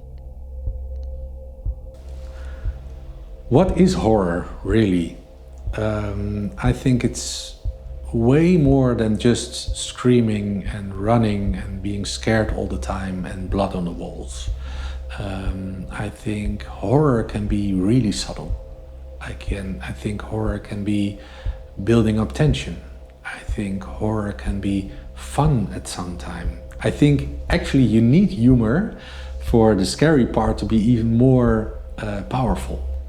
And what we build is horror too, in a way. So I think we should stop being scared of horror and just label it like that's not for me. That's just for a little niche group of people who like being hunted and clothes being torn ripped from their body and eyebrows are being shaved off. That's just like such a little part of the horror industry. I think there are a lot of passionate creators who try to use the medium of horror to tell a story or to make you feel things that you never felt before without all the screaming and the yelling and the biting and grabbing and pulling and blood and terrifying things. I think it can be a beautiful genre if we treat it that way and we dare to step into the dark first, of course, but also into exploring what horror could be. When people say creating horror is easy, what they maybe mean is like scaring people is easy. And that is, I think, true for many people. A lot of people get easily scared, some people not. But of course there's much more to creating a horror experience than to just scare people once or twice, you know? Like, of course I can put people in a dark room and in a room and turn the lights off and people are gonna feel a bit scared. But yeah, you can do that once. And like I mean, there's a lot of bad horror out there in general because it's a genre that you can do very cheaply. But because there is so much out there and there's so many cliches and so many tropes, I think it's very difficult to create something actually original and something that people haven't seen already. And also that's something that holds up for the duration of the experience. I think that's quite difficult. Slow burn, long experiences with like an emotional arc in it, and we build a whole world there, and I don't see why that would be particularly easy. Like, I find it pretty challenging to be honest. Yeah, also because the impact of a jump scare wears off. So you're not going to give jump scares for an hour and a half long. So you have to find a way to keep building tension without a cheap effect. and I would not consider that easy. In the beginning was much more this element that people made escape rooms, and then they felt really like they really enjoyed themselves as the game master, you know, who were like the puppet master of the experience. But I think it's a very bad approach to designing those games, and the better at this you become, the more you realize it's about the players and you are not above them. You are kind of trying whatever you can to make sure they are having a good time. And they trust in you, they're putting a lot of trust in you. They give you quite some money, they book something that they know very little about, and they are here, like they're letting you into their weird space, and they trust you that you facilitate a good time for them, you know. Like I think, I see a lot of responsibility there, and especially when it comes to fear, because you really do play with creating discomfort in them, you know, and I think they trust you that you do it in a way that they can enjoy it. Ultimately, when we create those games here, we all we ask people to suspend their disbelief. So we want them to open up their imagination, and be a bit more like kids, you know. And so that's also why I think with the horror in particular, it's so interesting, because people they're not afraid of an actor in a costume. They are afraid of whatever they have in their mind. So and they know that there's no actual monster in the space. So you really activate their imagination so strongly, and then that's why it's very important how much you show and what you show, because you want to make sure that most of it is still taking place in people's imagination. And what better way to ignite the imagination than through fear? Fear taps into something primal, delivering an unforgettable experience that resonates long after the game ends. You can't fake an adrenaline rush, and it's that raw reaction that inspired Enter to craft a new name for their creations. So we came up with the term real-life horror game. Only the horror part is actually from us. Real-life game was a term that Rick Stapelbroek coined. He is the creator of Prison Escape. Obviously, he has a huge team as well in Prison Escape. Just to give a brief notice, that was my first touch with the industry that is a real-life game that had some escape roomy elements, but really wasn't escape room, and came up with it's a real-life game. And I really like that, because that for me engulfed the idea of this is what we want to make. I want to make a video game in real life. So I want to make a real life game. That's what we said.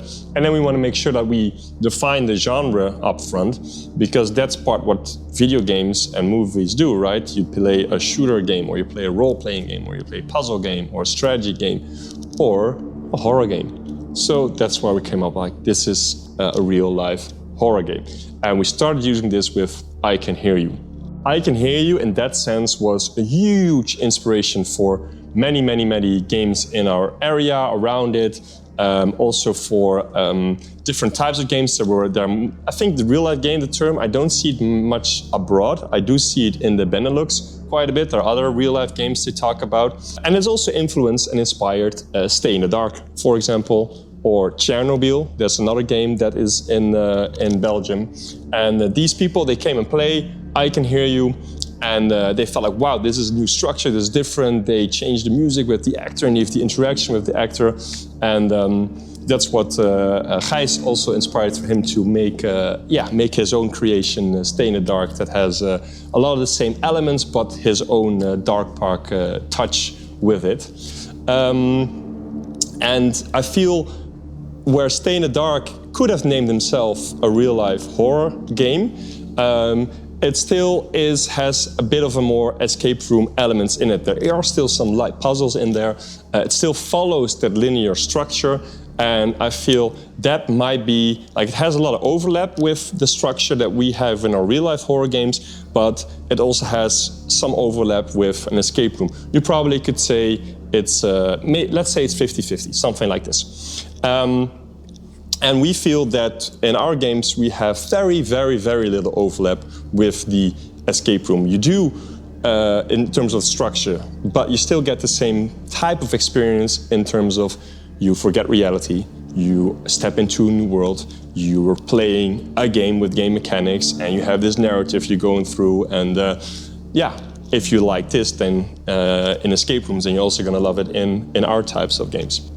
I cannot say real-life horror game without mentioning the discussion that it also brought, because when the first time we were nominated for the Turpicas, for I Can Hear You, which when you guys remembered when I said about I Can Hear You, that it still had a bit of escape room elements in it, there was no discussion that it could fit in the Turpicas. And I think for Stay in the Dark, it was the same. I do not know for sure. I don't know if there was anything in there. For Amsterdam Catacombs, this was also okay. It was okay to have actors interactive. For Demise of the Gricers, however, this was a huge discussion. All of a sudden, we passed a certain threshold where people said, this is no longer an escape game or an escape room, and it should not belong in the Turpicas. Well, luckily, you know the end result. We did get into the Turpicas. I had nothing to do with it because I don't have that kind of influence, but we had luckily enough ambassadors and people that said, like, you know, we love this game, we feel it belongs, we feel like enough escape room players also love it, because they said, and I think that was beautiful, that the goal of the Turpicas is to suggest and recommend other games that escape room lovers might also love. And what an escape room is consciously in flux. We're continuously pushing the boundaries of different things. If you love these type of experience, you love to escape from reality, then there's a very good chance you're gonna love Demise of the Gricers. And we're happy about that. Of course, you still have naysayers, people that were like against it and say like this should not belong on the list and we're gonna downvote it. But luckily, the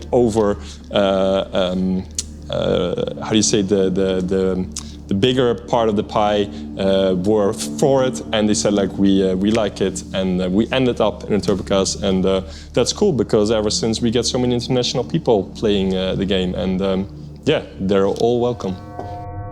In all artistic fields, new approaches often take time to gain acceptance before they become defining milestones.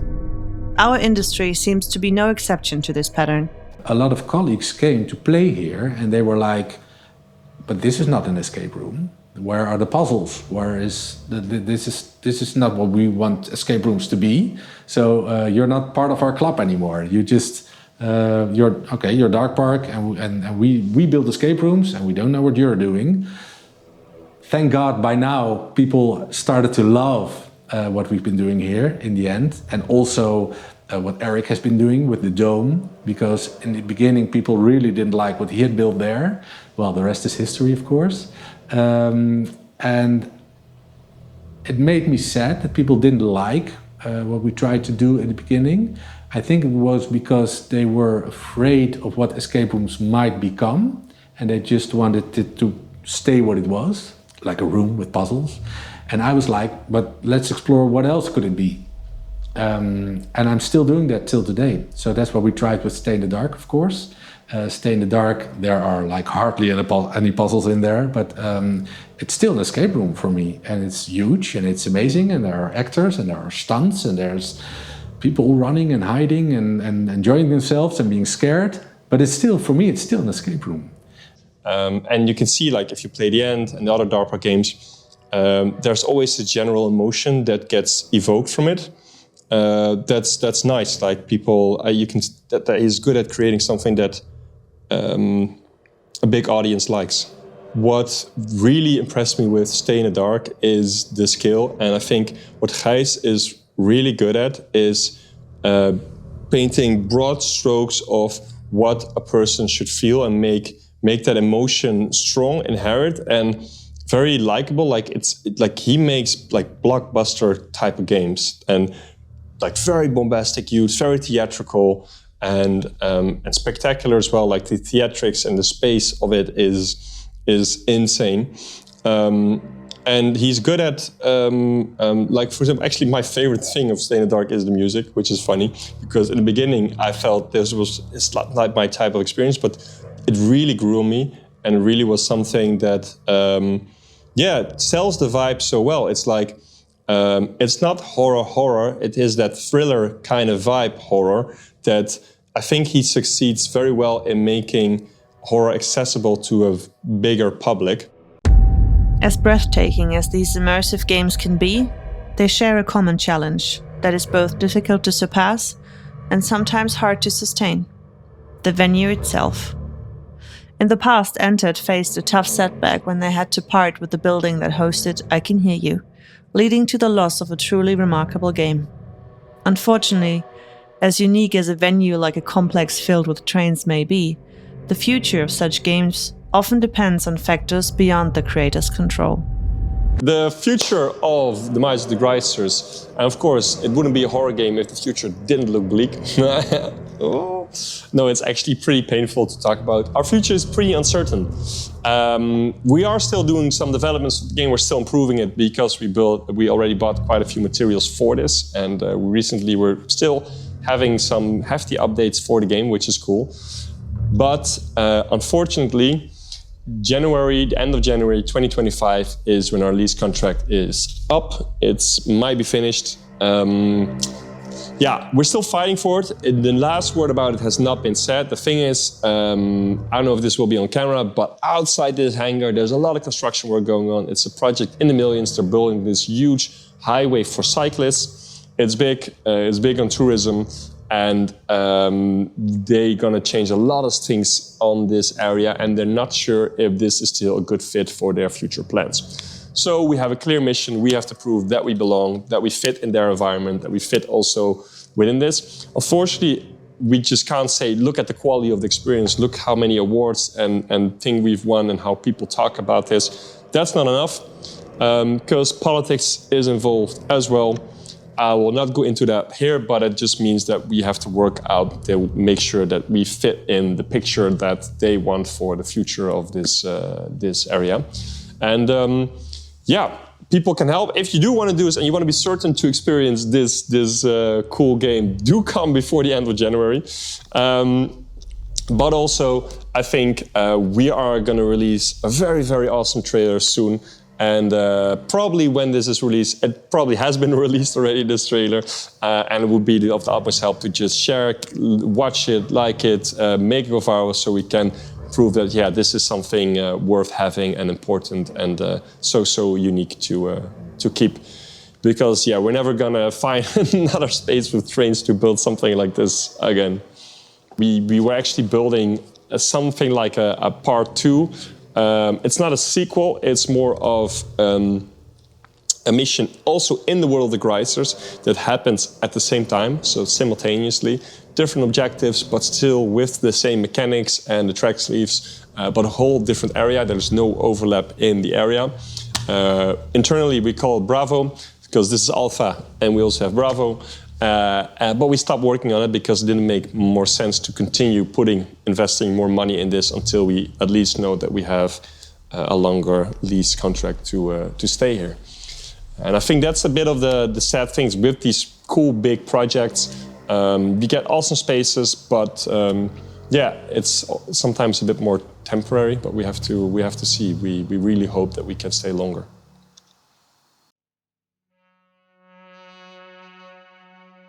For any creator, the chance to build an experience in an abandoned place feels like a dream come true.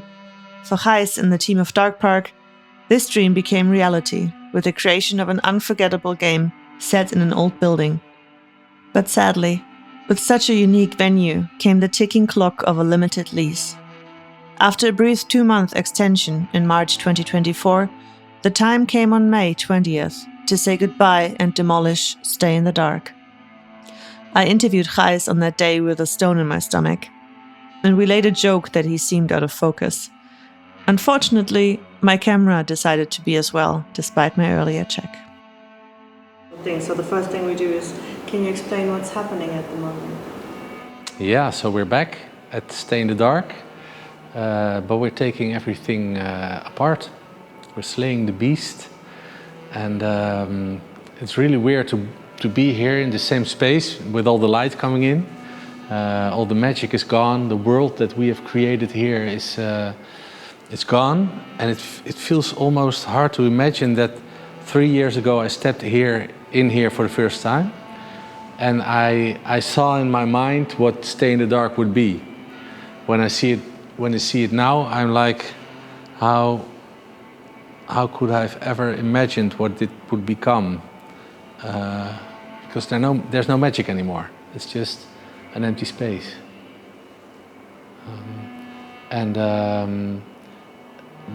Taking it down, breaking it all apart, is also it gives closure. Because yesterday we had the last show, the final shows, and it was a sad day, but also a very beautiful day. We were all here, and when the last actor died on the ladder, we opened the big doors and everyone came in clapping, and it was like one big party. It was really special, and we had some special guests on the very last day. So it was a beautiful ending, it feels like killing one of your babies.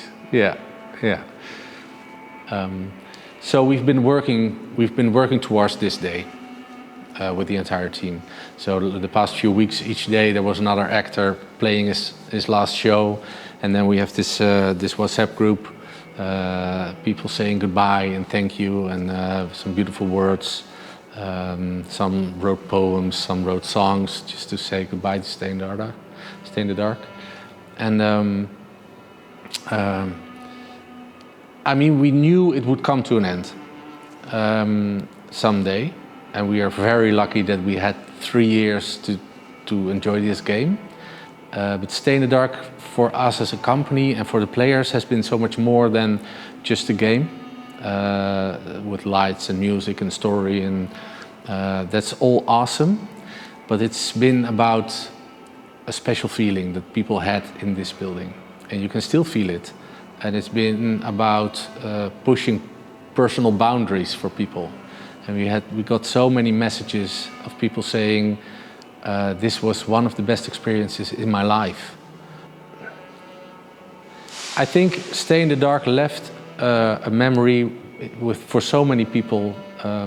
Stay in the Dark is in the hearts of so many people. It will always be a part of the Darkverse.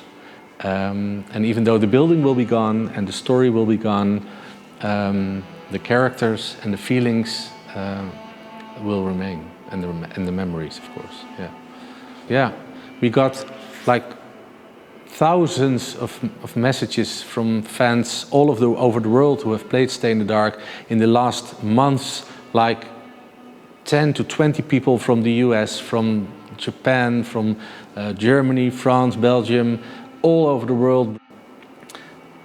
We just started building something, and we never would have imagined that it would become this. Such a legendary, even though it didn't end, it was already legendary because it was always sold out for 3 years in a row. This is unique, I guess, and I'm just some guy, and I just bought a hammer and a saw and found this place, and I built this, and with these amazing people around me. It feels like a piece of escape room history is going to get lost forever. But for us, this has been pushing our own boundaries, pushing boundaries from the players, them pushing their own boundaries, the team finding each other, becoming a family, creating this awesome, epic world. This is not just a normal job. Most of them just have jobs, week jobs, and then in the weekend they come here and they just start living by chasing other people.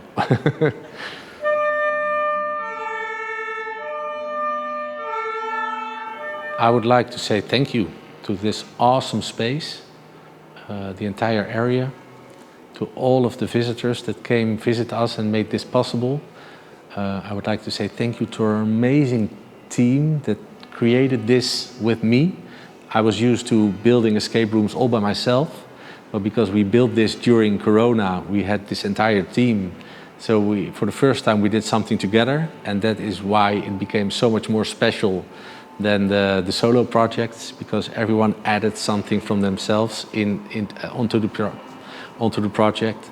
I would like to say thank you, Stay in the Dark, and goodbye. Congratulations! You are now part of a select group that survived Stay in the Dark. Now please welcome your killer.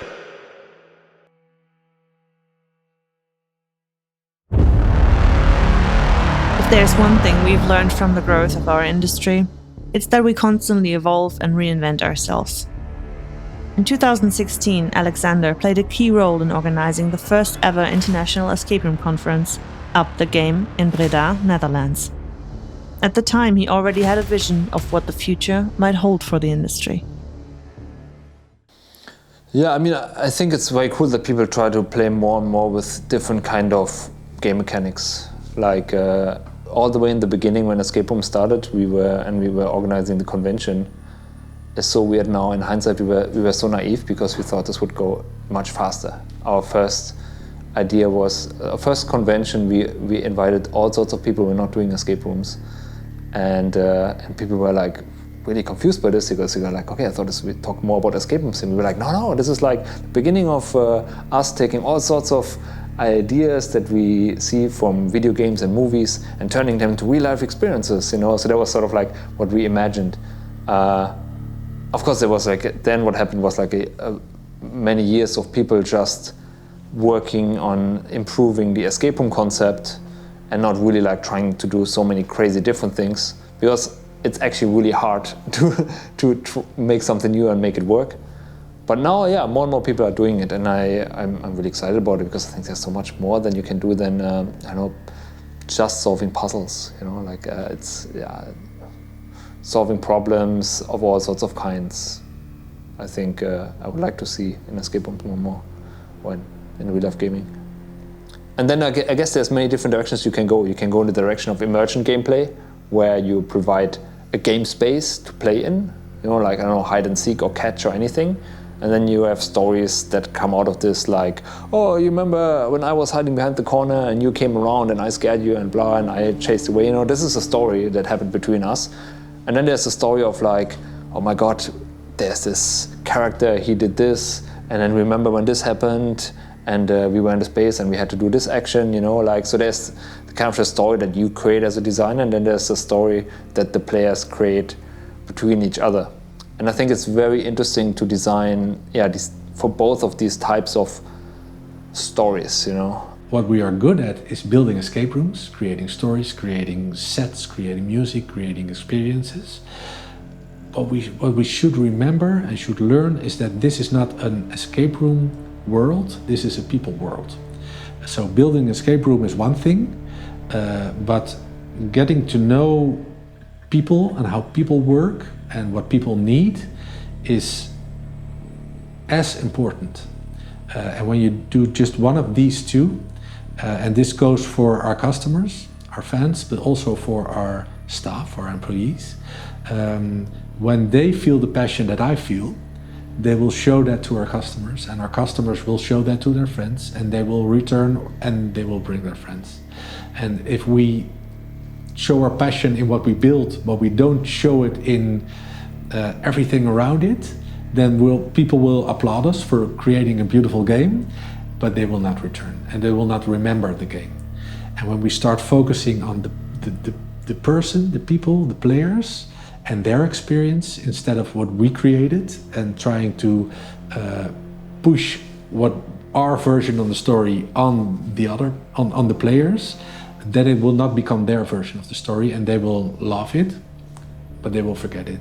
And when it's their version of the story and we focus completely on you as a player and on your history, because what you experience is created out of the building blocks that are made of your past experiences. It's your castle of life, as I would like to say. Then it will stay with you, and then it will stay with you for 10 years, for 20 years, and you will still remember that one time that you played this weird game that 20 years ago was called Escape Room, and now we have something completely different, and you still remember that one game from 20 years ago, and that's because we learned to make it your story. And I think that's important. It's about escape rooms, but moreover it's about people.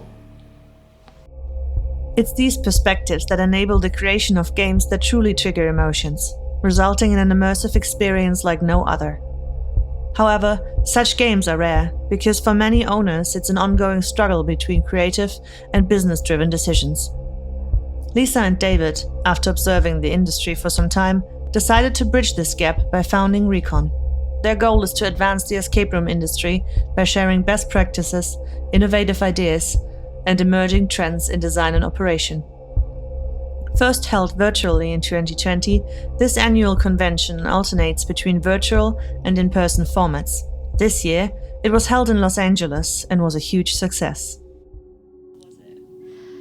Recon was incredible. It's so fun to bring together people who all care about the same thing, but bring their own unique perspectives and backgrounds. My absolute favorite part of Recon was the conversations, even more so than the content. It was people reacting to ideas that they'd heard and sharing tips with each other and asking questions and really reflecting on their own creations and their own business. I really thought that the talks were high quality. There's this game embedded inside Recon that was so fun. There were experiences that we brought that really represented some of what Southern California is good at. There was just so much going on that we brought into this convention, but all of this was just this sandbox to play in, and it was really the people that made Recon so special, and it was getting to meet them and just listening to them engage with each other.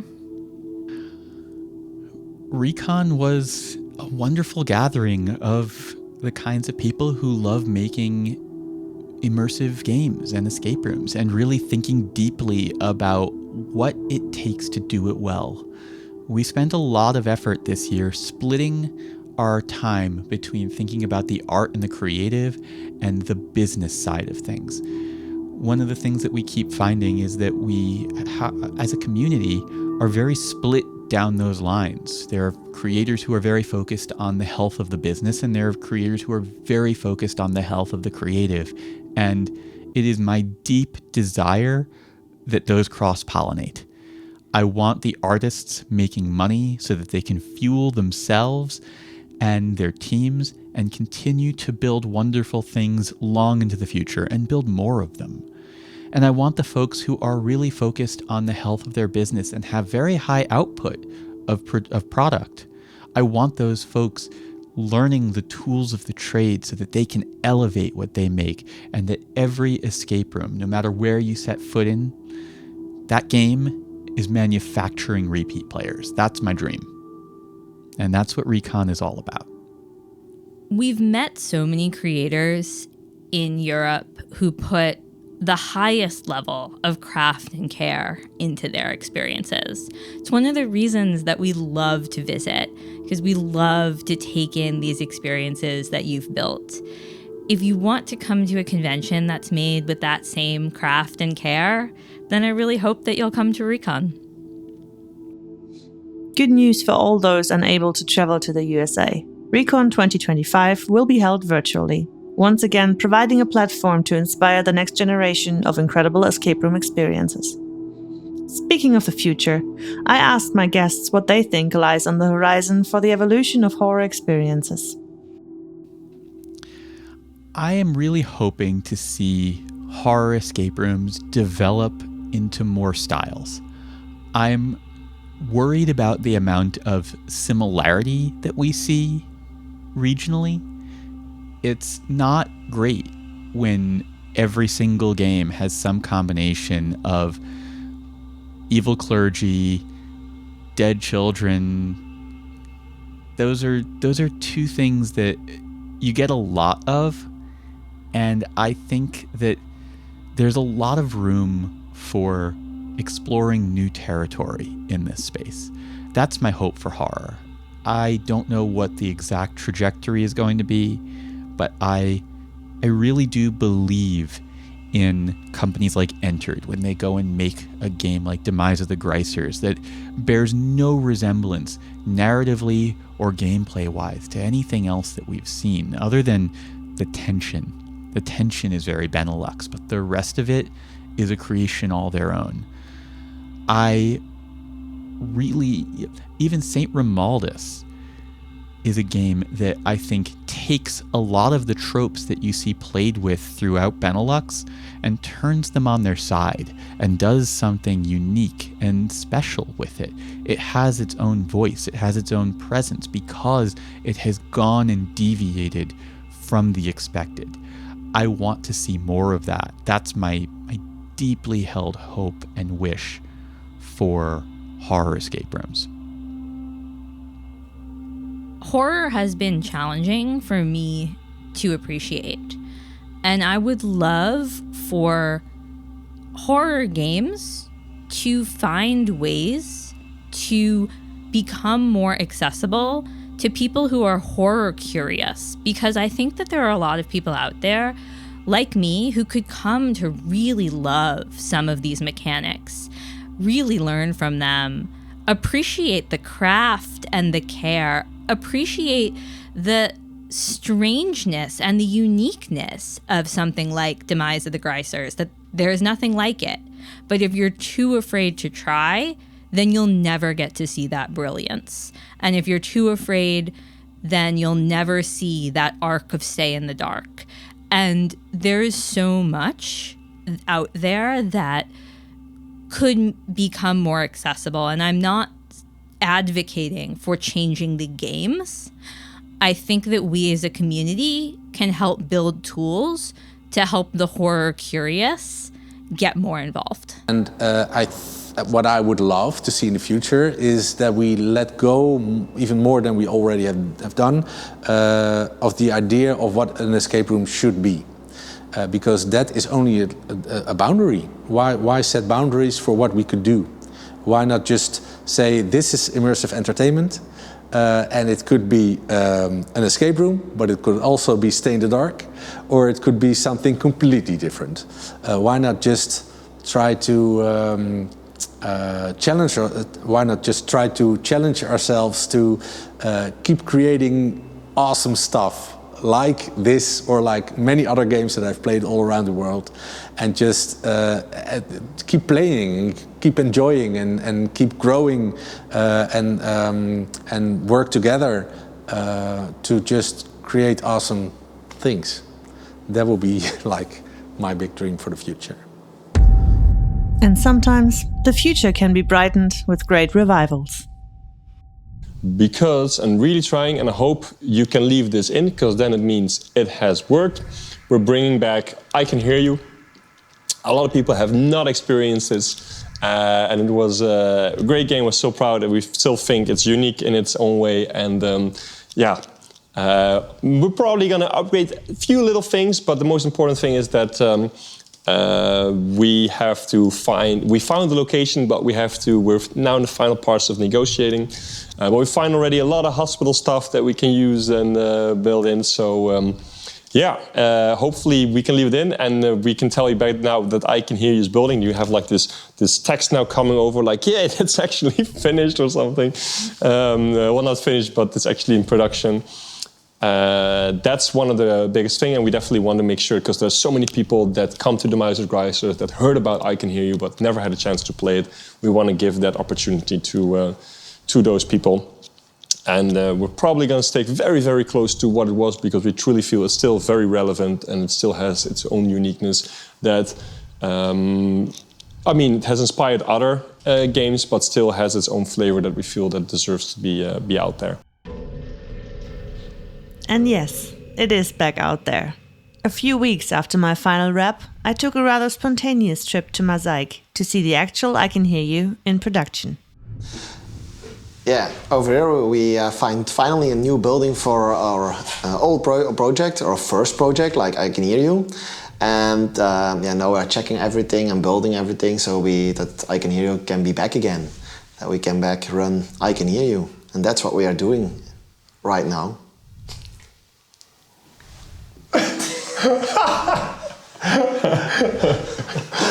And Leonard is doing that too. Like, it looks funny, but he's really working really hard. There's a strange mechanism he's building. He has to go up and down for it. So obviously I Can Hear You we had located in an abandoned hospital, which was super cool. And but unfortunately that hospital got demolished, and we've been looking for years for an abandoned hospital, but it turns out they're not that easy to find. So we looked for maybe like a doctor's practices or different buildings, but that's also not that easy to find. So then we decided, okay, we're going to lean into what happened. Sergey fled the hospital because it got demolished and had to look for a new space. And he found this space, which used to be a restaurant, but he's going to use it as a disguise to cover up his illegal, fraudulent doctor's practices. And that's the setup for this I Can Hear You. Yes. Maybe interesting, because if you've seen the trailer, you see a group of the Red Eye entering the hospital, and the one that decides to stay there is Jonathan, and Jonathan still plays a central role in I Can Hear You, because he is one of the part that drove Sergey away, and he has been kidnapped by Sergey, and the last signal of Jonathan is right here in this building, so we got to figure out what happened to Jonathan. All right, so let's take a closer look at the new location. Yeah, this used to be a restaurant, as you still can see. There's still a lot of work to do, but it's a big, nice venue, and the nice thing is that it looks quite derelict and it is quite old, which is nice for a horror vibe. Put down the open sign, because otherwise we have people coming in wanting to have some drinks. But right now people are still building inside. But first let me take you upstairs. This is the space. A lot of work still needs to be done, but this is where the players will arrive. They'll receive their first instructions and gear. We don't know yet precisely how it's going to work out, but it also has a lot of room for us to build an office. We do have a jacuzzi, not for the players. This will just be for ourselves to enjoy. And this is also where the hosts are probably going to monitor everything. So yeah, let me take you downstairs to the exciting part. This is where the people are very, very hard at work. As you can see, they're like really, really, really hard at work at the moment. Anyway, it looks like a restaurant, and we're going to use that as a disguise because Sergey, our surgeon, the main character of the game, use it as a disguise to put out his more illegal doctor's practices. So once the players come inside, they'll first see a bar, they'll see the restaurant vibe, but there will be walls built, and they'll figure out over the course of the rest of the building that Sergey is actually not running a restaurant here. He's running some very illegal surgeon practices. They are our lighting, so we have all these big flashing lights that today I'm programming, making them flash nice white and reds and cool colors depending on the phase where the players are in or how much progress they made, or if Sergey spotted them or is chasing them, obviously we want them to change. We also put all the cables for the music. Let's try this one. That works.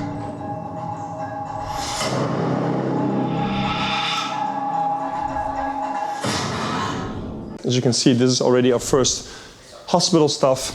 So we got a lot of stuff, and there's a lot more incoming. As Tim won an auction today, and multiple auctions actually, so we have much more hospital stuff coming in. So again, a lot of work still needs to be done, but it has already a nice vibe. And I mean, this thing we can use as an operating table, which I think is nice. And obviously Sergey is also cooking some chemical things, which works really well. Lots of big fridges to store stuff into. You probably can imagine what a surgeon would do with that. So some of you must be wondering, should I play this again? We want to build the same I Can Hear You, with some modern changes. It's been a lot of years ago, but we feel that game is still very strong and unique, and there's not a lot like it out there. But the layout will be completely different, and that will be the new thing. Like the level design, you will be exploring a new level with the same mechanics though. And the story will mostly stay the same, just a few tweaks. So if people come for the story or mechanics, then yeah, they'll be the same, but for all the others, there'll be quite a new experience. Yeah, so they can replay I Can Hear You. Another thing we're changing a lot is for our sake, so the process for us, because in the old I Can Hear You we had a lot of things we needed to reset, a lot of stuff that had been thrown away we had to refine. Now we're only going to make it that it's automatically done, so a lot of reset done automatically, and we have a lot of tech solving it because we got a lot better at building tech, so now we can use the tech to solve a lot of these things. Yeah. The good news about this is that we have finally got for some building of us, what we have, some place we have a long contract. So it will be back in early 2025. And yes, follow our socials to stay tuned when you can be the first one to book it. I can hear you.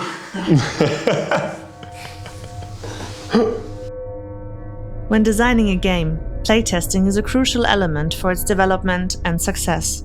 In escape rooms, however, playtesting is often limited, and much of the game's refinement takes place in the months after its launch.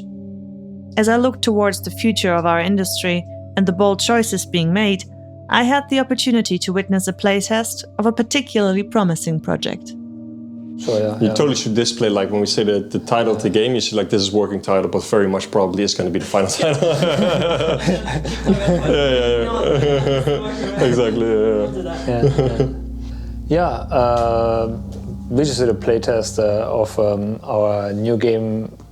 Working title is The Haunting, and playtest is it's a very early playtest, very like very rudimentary, very prototype playtest. A lot of pen and paper props, a lot of like lack of effects and lack of transitions, stuff that's just told to the players, and a lot of manual controls of all sorts of elements that later will be automatized.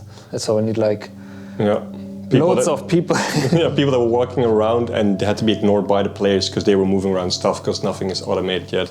I think the best expression is right over there, the camera can see it, but it says just a paper prop, this is a wall, so that you cannot go through it, just the paper saying it. And the idea is to test as early as possible before you get too attached to your designs and before you build something that is expensive and took a lot of time. So you test as scrappy as possible of a design just to get an idea, do you think this is going to work, and what might and might not work.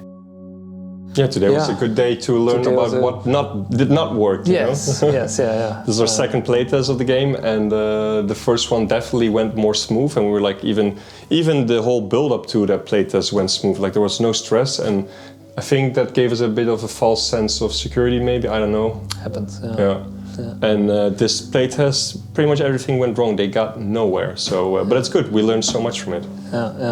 And we're using the space basically from an old escape room and some of the backstage area from the old escape room, and we're just appropriating it, and putting the layout of what might be the new game on top of it. So a lot of it will change, of course, but you just have to do with what you have.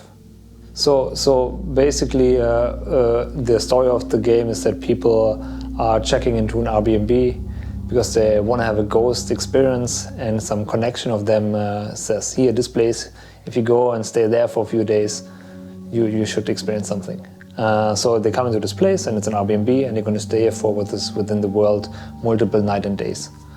And so Jeroen, we talked about like the idea of day and night cycles. And what I really liked about it is to have these, because if you have a day and night cycle, you can have these big contrasts. The days can be really cheerful and happy, and I really already from the beginning I wanted. I hope that he liked it as well, but so far it's working very well, that we have this very happy radio in the morning to contrast the big scary things that would happen at night, and really have this build up and contrast, and then play with that. And I think for me, I notice what works really well in horror movies or video games is the anticipation of the tension. So if there's a predictable structure, then I know when this thing will ramp up and become scary, that then also my own fear can build up. So then to work with this idea of like, okay, we have clear moments of calm time, clear moments of when it's gonna get more scary, and make it predictable and build with this, play with this anticipation. And the anticipation is my favorite part also in like most horror experiences, People are so on the edge before things even start, and I love that. The playtest took place in the former rooms of Eliza's Heart, Logic Log's first escape room that closed in winter 2023. So we had our first escape room in this space, and back in the day when we started, we had no clue this would be a thing, escape rooms. So we just thought of making one and making the escape room. And we somehow were totally blind to the fact that there's actually quite a bit more space because we have a lot of stuff and storage over there. And then at one point we were like, okay, let's put a second game in here, and we started building it, designing it, as everything went okay. Then there was a water damage upstairs. I don't know how many hundreds of liters of water ran into the basement and destroyed the whole build. Then we threw it all out. It was pretty disencouraging. And then we made the plans to start with it over again. Then the pandemic came. Everybody has been there. And then when the pandemic was over, we felt like this project has really lost its momentum. And we were a bit tired of it, and we didn't feel like doing it anymore. It was like we were now busy with it for 4 years. So we thought about what else could we do and where is the excitement. And the excitement in the team was clearly for another horror experience, because everybody loved working and acting in the catacombs. And then also we thought, okay, why not just use the whole basement for one game? So the old game, let's throw it out and make one big game in the entire basement and make it a horror game. It was a great decision. Best decision you made. Yeah. I remember you were brainstorming lots of different ideas and so many scopes and things, and felt like almost the Wild West out there. Like, I was so excited because so many things were possible. But I think the one thing that maybe stuck, or at least pulled in some beginning, is and this is, we will talk about this later, about the differences between why I like to work with Alex and maybe Alex with me as well, because we are very complementary in certain spaces. But I had this thing for a bit of a mechanic, but not a total mechanic. It's not like a real gaming, it was a thing. And I really thought it fit him well, because I had the feeling he could do much more with it than I could come up with it. And that kind of stuck, I guess, because it's still in there. And you went with it, and you built a whole narrative and story and everything around it in space. And now there's one part that stands out particularly. Should we say something about the fact that it's not an escape room? Yeah. Yeah, because we didn't do that. So it's not an escape room. It's not an escape room. Done. But you also Stop it. Also, we like to play with different ideas for game mechanics or interactions, and story. We like story. Yes, yeah. And indeed, story in particular. And often in escape rooms, the story can feel a bit in tension with the gameplay, because very often there's not a good justification for puzzles, but the players just want to solve the puzzles to continue. So one of my ambitions was how can we make the progression of the story and the understanding of the story more of a central element of the experience, so that people actually enjoy being busy with the story instead of just experiencing it as a distraction. And like this, we kind of got rid of the idea of the usual escape room puzzles and centered it much more around the exploration of the space and what is happening and the interaction with the space. And the exploration of the mystery in it. I think we have a bit of a challenge here, that whenever we make something that is slightly different, it becomes harder to label it and harder to sell it, because we could say it's an escape room, just very different kind of escape room, because what is really an escape room? But then of course we're going to get all these comparison problems. Or we say it's a real life game, but then what does that actually mean? A real life game is like everything and nothing also. So at least we have the anchor of horror. People know it's going to be scary. Because we both have different things that we like, but also there's a lot of overlap. And we're both very attracted to doing new things, because that excites us the most. Doing unconventional stuff, unique things, creating something that's very much different. We're not very interested in creating the same thing again, not as a designer. What I can see clearly in Jeroen's strength is that he has really the angle from the video game industry, where games are very strong in mechanics and have a strong discipline when it comes to sticking to the mechanics and designing everything around a certain core mechanic and a certain core idea. And I think that's a very strong design principle, and I thought in the games that I've seen from Jeroen so far, this was always done very well. And was to me something very novel and very interesting that I've so far not seen in this industry. And for me, I'm trying really hard to create these narrative experiences that tell a story but still put the player in the center of it. All the good narrative experiences that I've seen, like the immersive theater shows, they're always somewhat passive. You are never really the core actor. You are walking behind the actors, you are having a part in it, you doing something within the show, but to be really in the center of the story and having an interesting story that develops, I still find that very rare. For me, that is one of the most interesting elements to experiment with. Yeah, we're very excited. What if we could combine these both talents and strengths of us, what we can create, you know? And we have to say, like, Haunted will definitely be more of an Alex project. He's in the lead and I'll be support. Another way will be around, and that's beautiful because then you have kind of different types of games that have more strength of this and a little bit of that, and you can scale around and hopefully create many different types of games. But this isn't the first collaboration between Alex and Jeroen. Just before the pandemic hit, they launched a game called Evelyn's Shadow, which unfortunately didn't last long due to COVID restrictions. Both are passionate creators who grew tired of releasing games only every few years, so they decided to join forces under the umbrella of the Red Eye universe.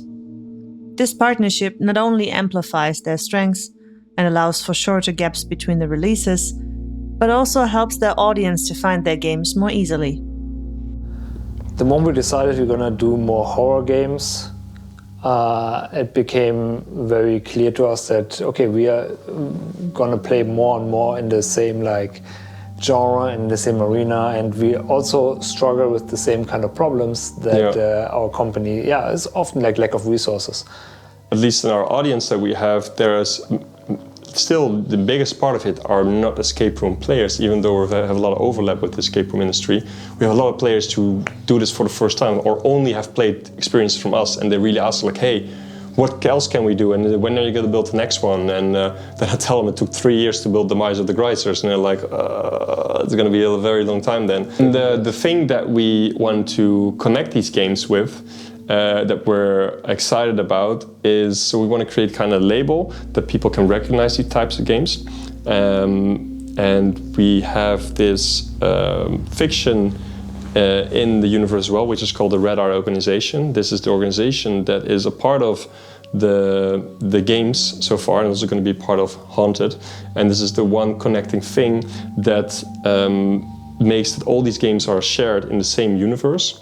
But we can also see it as a label to recognize the next game of ours, and the people who play a Red Eye game know, like, hey, I can play the next Red Eye game probably lives up to my what I want from a game, or can find the next thing. And by doing this kind of collective world building, we create like a fertile soil for all sorts of different ideas. Because with every experience, we add more to the world, to the Red Eye universe, and this then inspires us to make this world richer, and we can feed from it. Yeah, that name will be changed by then, I guess. Yeah, we should by then hopefully have it's on the. But the name will be ready when you have this ready. You can see it on the Instagram of the title down here. Yeah, you can see the name right here, or here, or here. We have 4 weeks. Yeah. Oh my God. Yeah. I will be done. It's like we're there. We're almost there. Yeah. I feel we're almost there. After a long period of brainstorming, they finally landed on the perfect name for their umbrella brand, Shiver Immersive. This brand will serve the foundation for all current and future games, bringing them together under one cohesive identity. It's truly inspiring to witness an industry that grows by supporting one another, where creators learn from each other, and in doing so, strengthen the entire field as a whole. Everybody else is just copying each other and just, oh, you're doing something with code locks, then we try code locks too. Oh, you're skipping the locks, then we skip the locks too. Oh, you have an actor, then we do an actor too.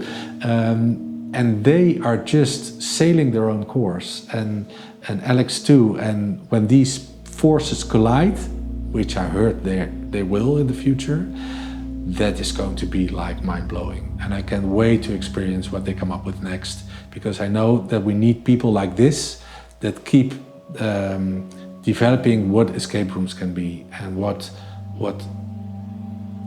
giving people an experience that they never had before can be. Just bring it on, guys. So after more than 8 months of witnessing this industry grow and evolve, I have big hopes for the future. I've come to learn that escape rooms combine many art forms. Things like immersive theatre, movies, or songs might inspire and add to this world and bring emotions to the broader audience. Any step into the unknown and taking risks might just be the right one, the one that inspires others, the one that takes you further, or the one that makes you brave. So let's all be a bit braver and create more unforgettable moments for all who seek adventures.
There's nothing.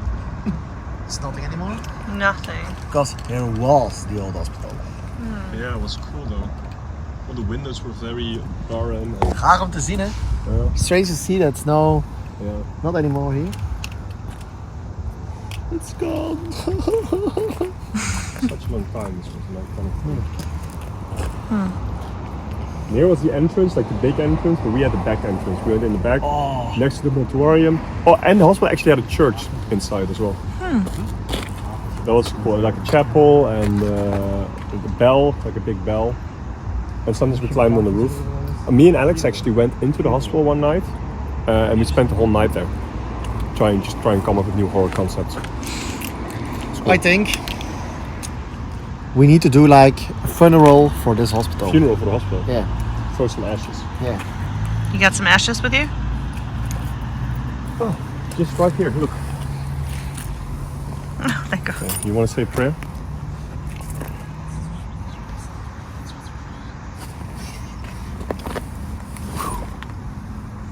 There it goes. Hi. Okay. Now a moment of silence.